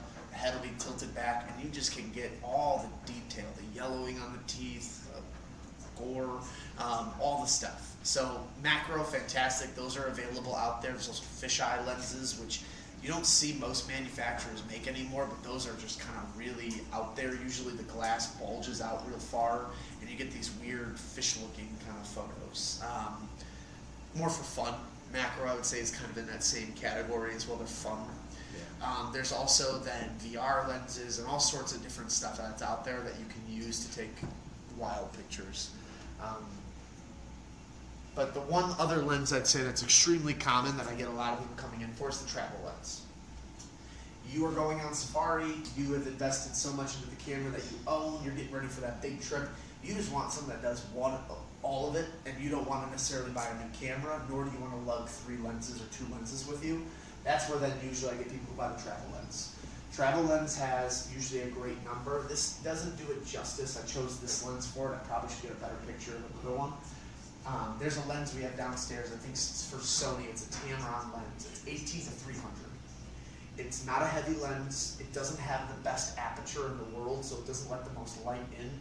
But when you're, let's say, on a safari trip and you want to see the lion that's running across about to hunt down the zebra, you can zoom in real close with that with the 300. It's a lot of sunlight there naturally, so you're going to get a nice photo. On the flip side of that, though, it usually just, it's really not that great for light. And so if you're in a dark environment or a low lit situation, flashes could be necessary, but also it probably won't help too much. The other thing too is that typically travel lenses, or I would say these types of lenses, all-in-one lenses, do not have good vibration reduction. So when you zoom with it and you have a shaky grip, it'll show on the images. It might be harder to get that clean image. But great lenses for a certain purpose if you need that. I sell a lot of those, or I have customers asking about them all the time. What lenses do you need? I put quotations around all this because photography is not a need, it's a want. By all means, I love photography, like I said, but we got into this hobby and now it's a rabbit hole of what we can do and can't do with the cameras that we're all trying to figure out. When I talk to customers, I always say, what do you need with it? Because you don't really need any of these, but at the end of the day, if you were to sit there and you said, I had this much budget and I want to buy certain lenses, this is the Trinity. 24 to 70, a 50 prime, and a 70 to 200. Now, when I say this too, any version of a prime that you personally think is the best for you would qualify in this Trinity category. But typically, the prime is your perfect portrait lens. It's the one that has your best aperture, something you get the best portrait shots with, candid moment shots, you know, taking pictures of the grandparents, the kids, the relatives, the family members. We just had the holidays pass, but maybe people are celebrating now because family couldn't meet together for whatever reasons. That might be a perfect lens to take to the party. Then you've got your 24 to 70 at 70 to 200. 24 to 70, as I was just saying, that's your street photography, your walking around lens if you don't go with a 35. Or if you just want that little bit of zoom back and forth, that's great. 70 to 200, that's your birding photography lens, that's your distance shot, that's your wildlife. That's you having the inability to get close to something but wanting to still get that image. If you have all 3 of these lenses, you probably do not need another lens. However, there's always going to be another lens. There's always going to be something out there in the camera world you're going to chase or be like, oh, that's cool. So that's what I would say if you're just brand new to this. If you get those 3, you'll be set for a very long time. Does Nikon make a 50, like pancake 50? They do. I believe it's a 1.8, and it's relatively inexpensive. But I'm yes, just curious. They do. Yeah. I believe they make a pancake 50. Yeah. I know they make the pancake 28, which is really popular. Yeah. I got that because I shoot on the ZF when I shoot with my Nikon. Yeah. However, I really love Sony. I've invested a lot of money into the Sony lenses, so I bought an adapter to bring them over. And I know that's blasphemy, and I usually tell people don't do that because sometimes it doesn't work. I found an adapter that did work though, so I'm very happy with it. But everyone's different. They do make pancake lenses for almost all the brands, even if it's not Nikon branded. There should be one out there. Last thing I'll say, I think 2 or 3 more things to say. Use the timer app, use the camera app that you have. We were just talking about that earlier. Typically it uses Wi-Fi, Bluetooth. A lot of the apps will let you use it as a remote control. You can set it up, use them there to capture images of yourself. I've done that for my LinkedIn page to take just a nice portrait of myself without having to bother somebody to take a picture of me. On top of that too, I can look at my entire library on the camera, delete images I don't like, download them to my phone, and some of these actual apps have editors on there where you can edit the photo and play with the settings and do some cool stuff. So it's not a bad thing to get into if you're interested. I don't use it all the time, but I do have it downloaded on my phone and connected for when I do. Last thing I'll put on here, is content creation. We get more into this in the very last video in the advanced photography. But there's a lot of people out there now who own businesses, have all these big things that they're trying to do. Hiring a photographer can cost anywhere from a couple $100 an hour all the way up to about $1,000 an hour, especially if you get someone who's experienced, who's going to do all this stuff for you. When I was first setting up this video, they said 2 of these can be bad, or one can be bad, 2 have to be good on this whole thing. It's video, lighting, and audio. Those are the 3 most important parts of this. I put 4 different things on here because I think they're all important, but when it comes to video quality, proper lenses and proper body and settings for your camera, that's an important thing. When it comes to stabilization, look at tripods, look at gimbals, figure out if that's something you'll actually need in there. Lighting, on-camera lighting, studio lighting, natural lighting, all are slightly different, but all have benefits versus the other. And then microphones. The camera has a built-in microphone, but it's kind of like a modern TV. If you ever listen to a TV, they don't sound good. It's because the speaker's fired towards the back of the wall of your TV and it just sounds bad. If you look on your camera, there should be little dots, usually by the viewfinder somewhere on the opposite side where the lens is. That's the microphone. It's just garbage. They do it on purpose because they put so much time into the image quality. I'm not going to put it on, so I always feel bad about that, but it's true. It's garbage. They do that on purpose. They focus so much on making a very beautiful, pristine picture that they basically say, well, if you really want to do good sound quality, you'll get something extra. There's shotgun mics, on-camera mics, and even wireless mics that you can get into too. The plethora is endless.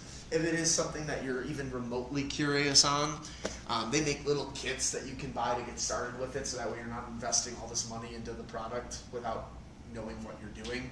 Some will come with the camera.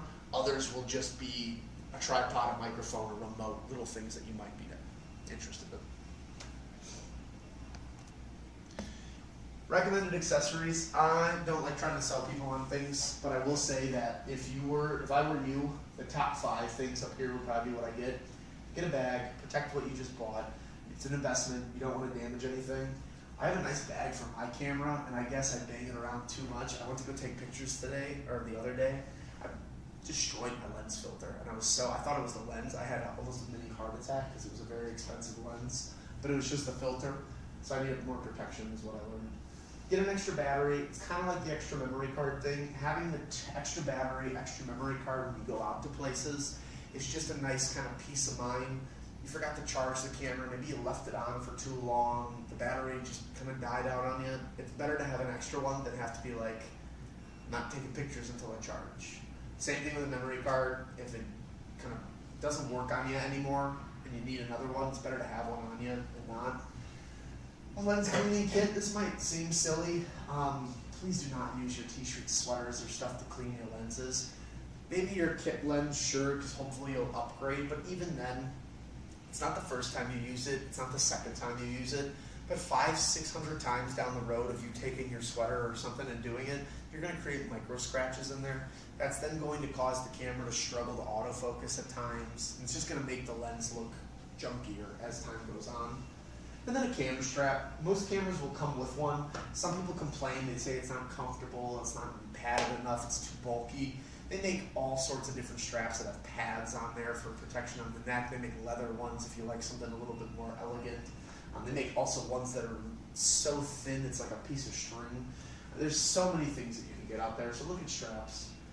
Extra stuff you might be into. Tripods are great if you need stabilization. External hard drives, I swear by them to store my photos somewhere other than my computer. Filters are great. If you have questions on those, I'm more than happy to answer them for you, but I'm not going to bore you with that. Additional lenses, we talked about those just a minute ago.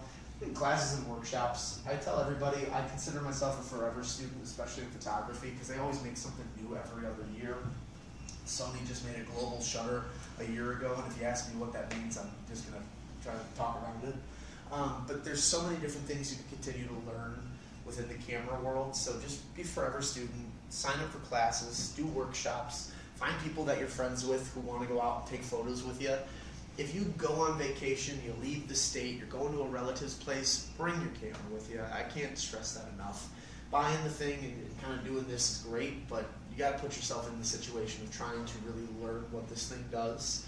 It'll help. It'll help a lot. So, other than that, My favorite quote, I leave this at the very end.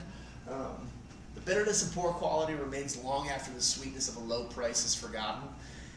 It's real great when we get a deal on stuff, and I always am chasing deals, especially in photography. I buy my stuff at particular times. I wait until a floor model pops up of a lens that I want, or a used model. I don't mind it. However, though, if there's something I have in my mind and I'm anxious to get it, I will wait until I either have enough for that product or until it becomes available, and I try not to jump the gun and buy something else, because 9 out of 10 times when I do that kind of thing, I'm happy for a little bit because I either got a good deal or something good happened, but then I remember how awful it looks and I'm like, okay, no, I should have waited. So I like to use that quote. I like to put that in people's heads. Again, take it for what it's worth. But I hope this was a value to you guys. I hope you learned something. Next week is the second Thursday of the month, so it will be the intermediate camera class. We're going to break down more of the manual controls, get into that, and then we'll talk a little bit more of just about what it goes into the controls of the camera, besides just the aperture, shutter, and ISO. We'll talk about things like white balance, your focus parameters, light metering, some things that they're actually all available on all 3 of your cameras, but those require more understanding and just kind of fiddling around with. So I would leave it for questions now. If you guys have anything you want to ask me, if not, 7:06. I kept you. Usually I try to teach for 1 hour until 6:30, and then we do questions. But there's a lot in this first one, so any questions that you have, please ask now. Dude, where's the zoom on this? So it's on your lens. Do you have your lens with you? Yeah. No, I mean, when you're, not the zoom, the magnifier? Yeah. So let's see. Sometimes it's in a couple different spots. Turn your camera on. Find a picture. Now, see, this is where. So that's the info button. That tells you all that I've read. That was display. Now, this case typically.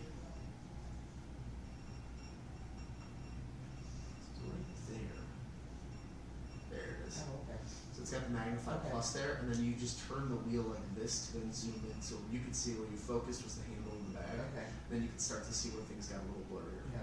Okay. And then this. It's autofocus, manual focus. Okay.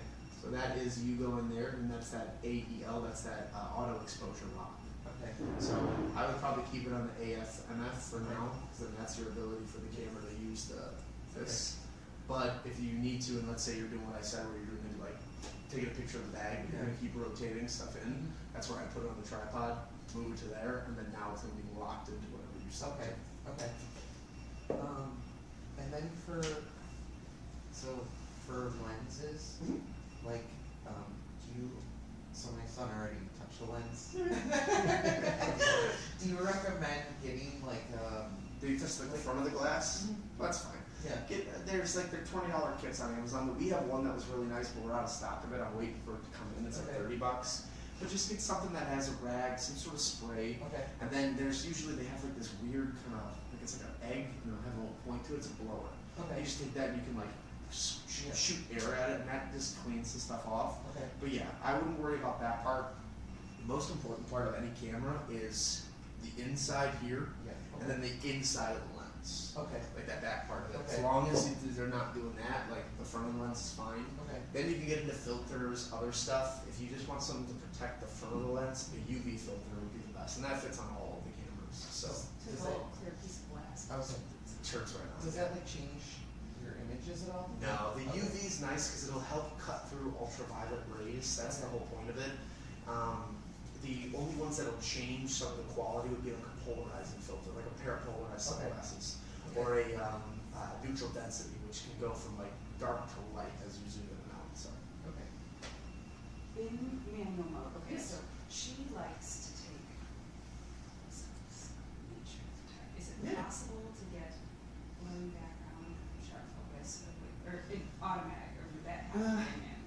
That's where you can sometimes get it. However, the manual is really where you can get it at. So, for example, what you can play with is by going to turn this guy on. That's great. I started looking at the sides. I don't know how to attach. I forgot. I have no idea how to connect that. That's a good question. Yeah. You with kept all the first. came with all the pieces. Oh, you know, I think, Which is like, All the way up top there in that corner. I'm coming from an old DSLR. yeah, It's like the learning curve was I like just. think, I just got if I had to take a guess, And bought it here. yeah, And this with thing's a off. display model. Okay. So. That should be it right there. So you're gonna attach it to this. Yeah. That way, like, let's pretend this is attached right now, it's already to hold it down. Yeah. So. Just pop right out. Pop right off, and then it hangs right from the camera, Back to and then the you can drawing just move board, it back so on. What I would probably end up search doing wide, and I is. ended up with this Nikon. It just came out.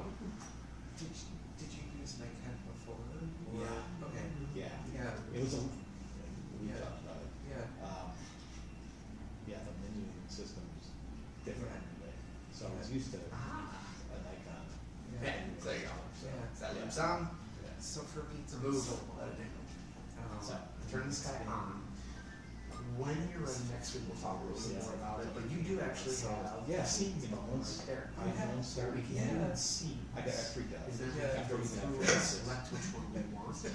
I'm You like, have a oh, bunch of yeah. cool ones on I there, take which is pictures really of nice, stuff. but then you should have. I took some pictures with this when I first got it. I'm like, well, it's Yeah, right? okay. Like, I damn, the photos on my phone are much crisper and much more than. And then, you know, Let's do this. Let's go Yeah. back to. and then I realized like, it was on, not the lowest resolution. There we go. Yeah. That's So, pretty. what you can do it automatically bumped it up. is Yeah. this little flower Kind right of there like is what Yeah. press this Yeah. guy, It's like, it'll say really, macro on and I off. just spent all this Slide money on over, the camera, macro and on, my phone, set. taking a picture. And now technically, So I've done like the real same close, thing, it so should right be in my start house, zooming I in. bought this and it'll give us basically sharper sharper portraits. portraits of my son. Yeah. And cause it just is so expensive and. That should Oh, have yeah. photos. Yeah, Probably no, would it's be the best crazy. way to Yeah. have it. I like to really enjoy, you know, enjoy it, Yeah. whatever, but like, the lights in my house is so. Thank you.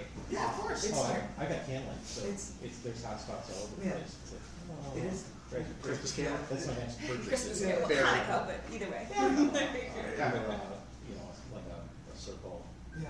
like the lights. So you're kind of blurring out the background there with it a little I bit mean, they more. make them for phones. But- You can like put your phone Yeah, down a little bit in the more. Yes. center of the.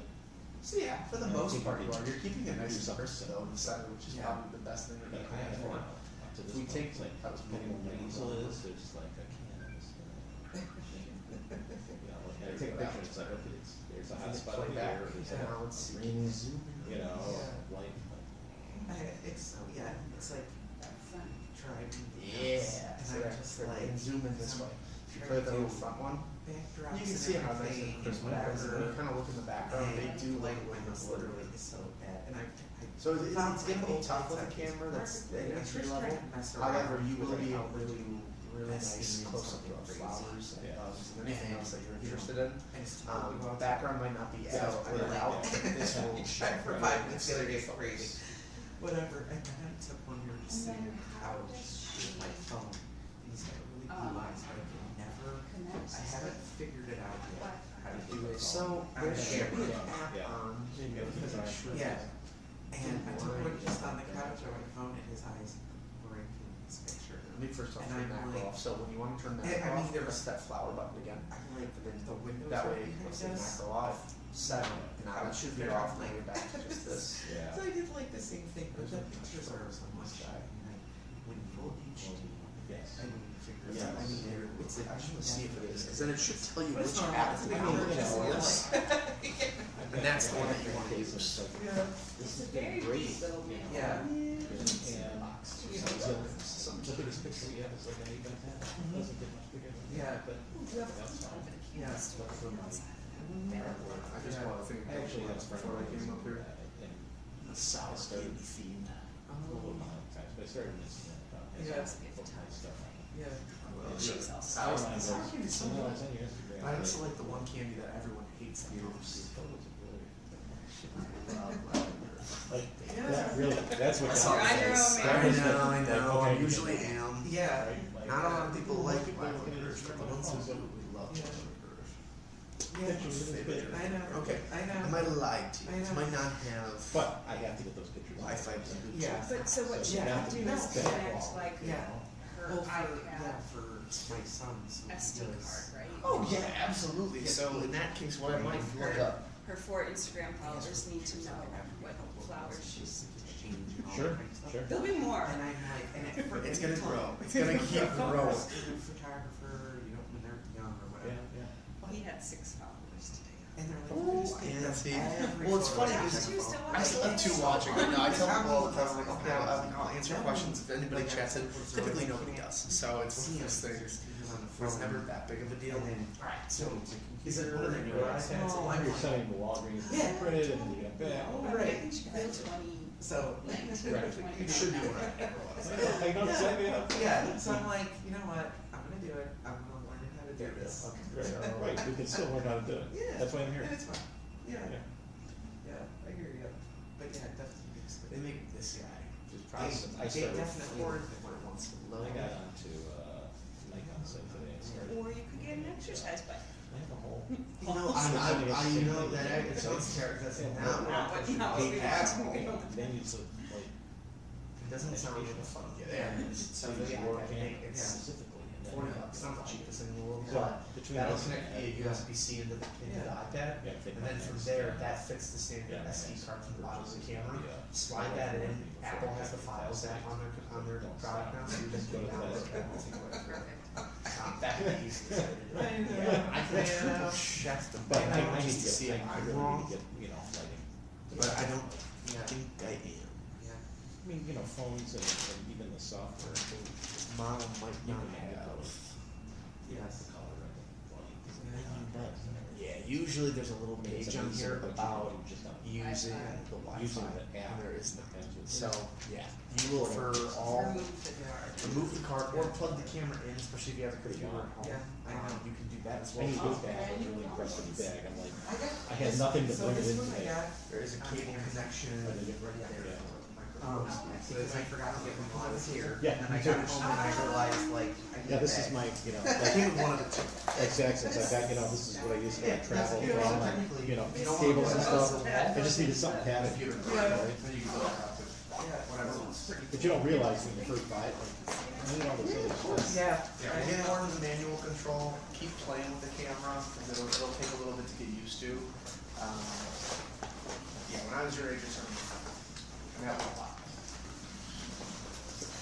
This has more features, but is easier, I promise. You could say, when I was your age, there were no iPhones. I mean, well, I'm at that weird cusp where like my first phone was like a Nokia, it was a brick Yeah, phone, yeah. and then I was so lucky because we had an upgrade on our account for U.S. Cellular at the time, so I got the Razr, and I thought I was. Oh, I had a Razr. Oh, I Yeah, love yeah. that. That was so great. But that was when texting finally was becoming a thing. I was And that like, was a pain in the butt. well, it was gonna raise our bill if I did it. So it was literally like, call us if we're not here to pick you up from whatever, high school, whatever it was. So then when the iPhone did come out, we all got excited. Have a good one. So I'm in that weird cusp where I'm like, I remember without it, but then now I've had so much time with it that I'm like, I don't know if I could ever go back. Yeah. Now, like I help customers with cell phones too in our department, and that's one thing I always joke about. I'm like, you know, you sit there and you're like, how nice it would be to not have this thing, but when you think about it, your whole life is on there nowadays. It's so difficult. Yeah. So. Start to freak out when you're like, oh, No. thank you very much. Anytime, thanks for coming.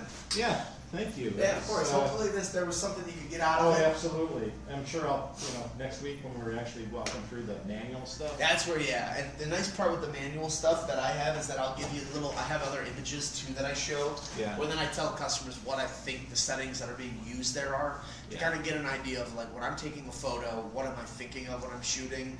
And again, for me, I've been doing it for so long, it's second nature where click, click, move, move, and I'm like, okay, now I got the image I want. Right. The new mirrorless cameras too are fantastic because it literally will show you on the screen like how dark something is, how light something Right. is. So, yeah. Right. I even, you know, putting it in program mode like that. I had no clue what P stood for. Yeah, Right. but it's fun because especially if you feel like, okay, I got this is easy. Right. Now it's like, okay, now I can change like, and I think focus parameters where I was taking pictures of I was in Australia and I was taking pictures of trees and bushes and stuff, and I would do like the wider image and it would then like start grabbing onto something on the corner and I'm like, I don't Right. need that. Right. So I moved it to the point focus and then I could just focus in on the tree you know, trunk, there's the word, Yeah. or the bush itself, and like it would just give me that, blur out some of the edges, Perfect. And that's like the little thing that you can do just to take a good photo without having to fiddle too much. Well, that's, you know, that was one of the reasons I was asking you about the lenses, because I'm a painter. Yeah. So, you know, if I'm trying to take a picture, I remember now. I need Yeah, to- absolutely. That's what we I talked need to- about. I need to invest in in some good lights and a new tripod, because my Huge. tripod is, Lighting is You know. key. Keep it even Right, keel. If I can right. tell you, 5,000 to 6,000 Kelvin is perfect depending on the medium you're painting in, depending on how much gloss you have on there. Right. And then also too, just depending on like the colors and the tones. Mhm. You get like I bought we have these RGB bricks down there that I saw were, I those. think about $100 each. They weren't the cheapest. there was one that was, you know, looked like a 5x7. Yep, right? exactly. And, yeah. I can get that thing to switch from purple, red, green, blue, whatever it is. Then Yeah. I can also switch to the light or the cold or hot Kelvin, which is Yeah. then that's what's going to dictate how bright or how dull something is. So Right. that's a good one too. Are you gonna go into any of that kind of stuff, like in the third class?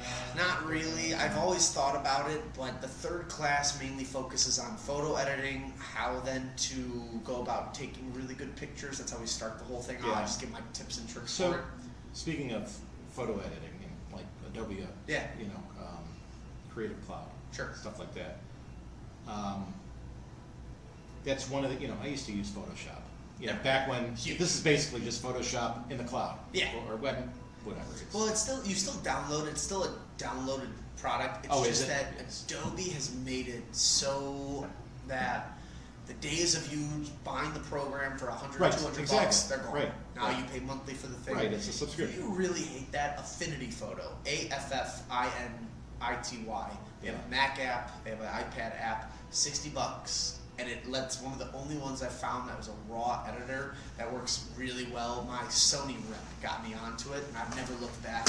And I had in college, because I went to the School of the Art Institute downtown. Yeah, I did too. They gave Yeah, me. I remember. I was I was actually, back in the day, I headed up the lab for the photo Yeah. department. Oh, All the that's computers. Yeah. Like, you know, Yeah. They were all like, you know, Macs and Still in XPs. Columbus at the building. Yeah, there. yeah, I remember yeah. exactly. They, it's amazing when I got to go. Affinity. You got the free membership and everything, and it was great because Yeah. Affinity, AFFINITY. My Sony rep swears by it. He has a very nice career in photography. Yeah. Obviously, he's the representative for Sony for the Midwest Sure. area, so he goes from store to store with all the gear Yeah. and teaches. He is one. He showed it to me, and I could not believe the controls are just like it. But again, you pay the one time. I think they have more of an advanced one that you can buy, where then you have like licensing certain stuff You with know, it. it's kind of interesting, because I was looking at like Photo Elements, and I was looking Yeah. at Photo, Adobe, whatever, Premiere. It's like they've got multiple products To do the same thing. that does the same thing, or they overlap. Yeah. It's like, okay, what the hell? Lightroom is, in my opinion, is the best one because it just keeps it as simple as if you were in an enlargement Yeah, room, burn right. and dodge. You've got lasso. You got things that you can do Right. that have the same language to what you learned with film. Photoshop nowadays is so advanced, and I mean that I've played with the AI features a couple times on friends' things. It's incredible what Yeah. you can do. There was one that I was there for where basically I took the lasso tool and I was able to circle the wires that were coming from telephone poles, erase them completely. And it puts the back, it fills Everything's it in. perfect. Wow, that's. I had it too where I was able to select a car that was coming in front of the street Yeah. that didn't look right, erase the whole car. Everything looked perfect, and to the point, not only perfect, but I have the Sony A7R5, which is a 61 megapixel camera. Mhm. I bought it for my Right, paintings, so I right. can then blow them up, show to galleries, so I don't have to have a studio tour. Right. And I remember when I first did it, I could zoom in. I took a picture of my friend's head, and I could see the freckles that like were Right. coming out from the sun. And I'm like, anyway, I did the same thing with the car photo where I got rid of that car. I zoomed in, and I could still zoom in like all the way to the concrete with no distortion, no problem with blurriness. So not only does it fill the area, but it fills it perfectly to the point that it keeps up with the megapixels that you have. That's pretty amazing. I mean, it can only get better. That's why when people always talk, they're like, "Oh, AI can ruin art and everything." I'm like, it can, but I don't think that it can at the same time, because I think it's only going to make people who are artists get better because Right, it'll make right. it easier and It'll more make it accessible. easier to, I mean, you know, mean, what I it's- want to do is I want to be able to edit.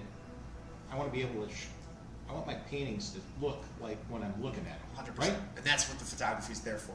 That's Right. why it's so important between lighting, between everything else, angle Right. of the camera, tripod That's another big lights. thing, like, you know, with my iPhone, I struggle, you know, with just, you know, making sure they're level, making sure they're, you know, it's like, you never have the exact angle to make a square, 100%. right? Like, Yep.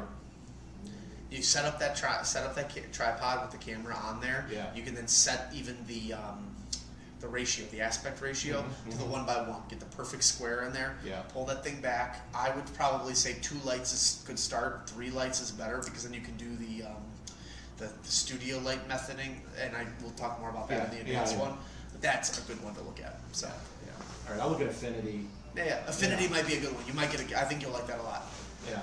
Yeah, but just to get past the editing that I've got built into my, you know, like, in iPhoto, right? Yeah. Like, when I import the photos now into iPhoto and I wanna edit them, Yeah. it's like, it's the basic stuff. Exactly. I tell people for the most part that's probably all they need for a majority of people. But again, Right. you're gonna get to a point where you'll be past it, and then you're gonna want the next step. That's the next step. Right. And I think Affinity's a nice price I'll point. take a look at Good it. features. Yeah, I'm not averse to paying for something I'm gonna use. The people Yeah. that I have shown this to who are sworn by Photoshop, they might sit there and groan at me and say they're going to stick with it, but they also will say that this is the closest thing that they've ever seen to Photoshop and Lightroom. Yeah. So I think you'd like it. Cool, thanks, man. Have I'll a good see you one, next and I will week. see you next week. Yep, have a good weekend. You too.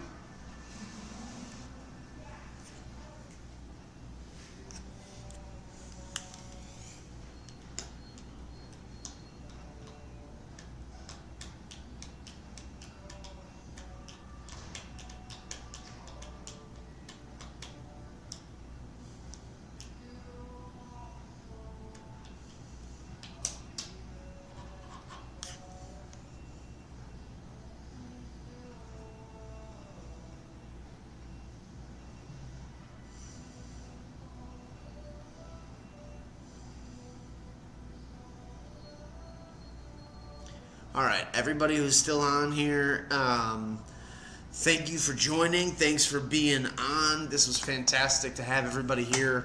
People who are here for my live class seem to really enjoy it. So thank you. As always, keep taking photos, keep doing stuff. I'm here every Thursday from 5:30 to 7 doing my camera class. If I am not here teaching the camera, or if I'm not up here, it's not Thursday.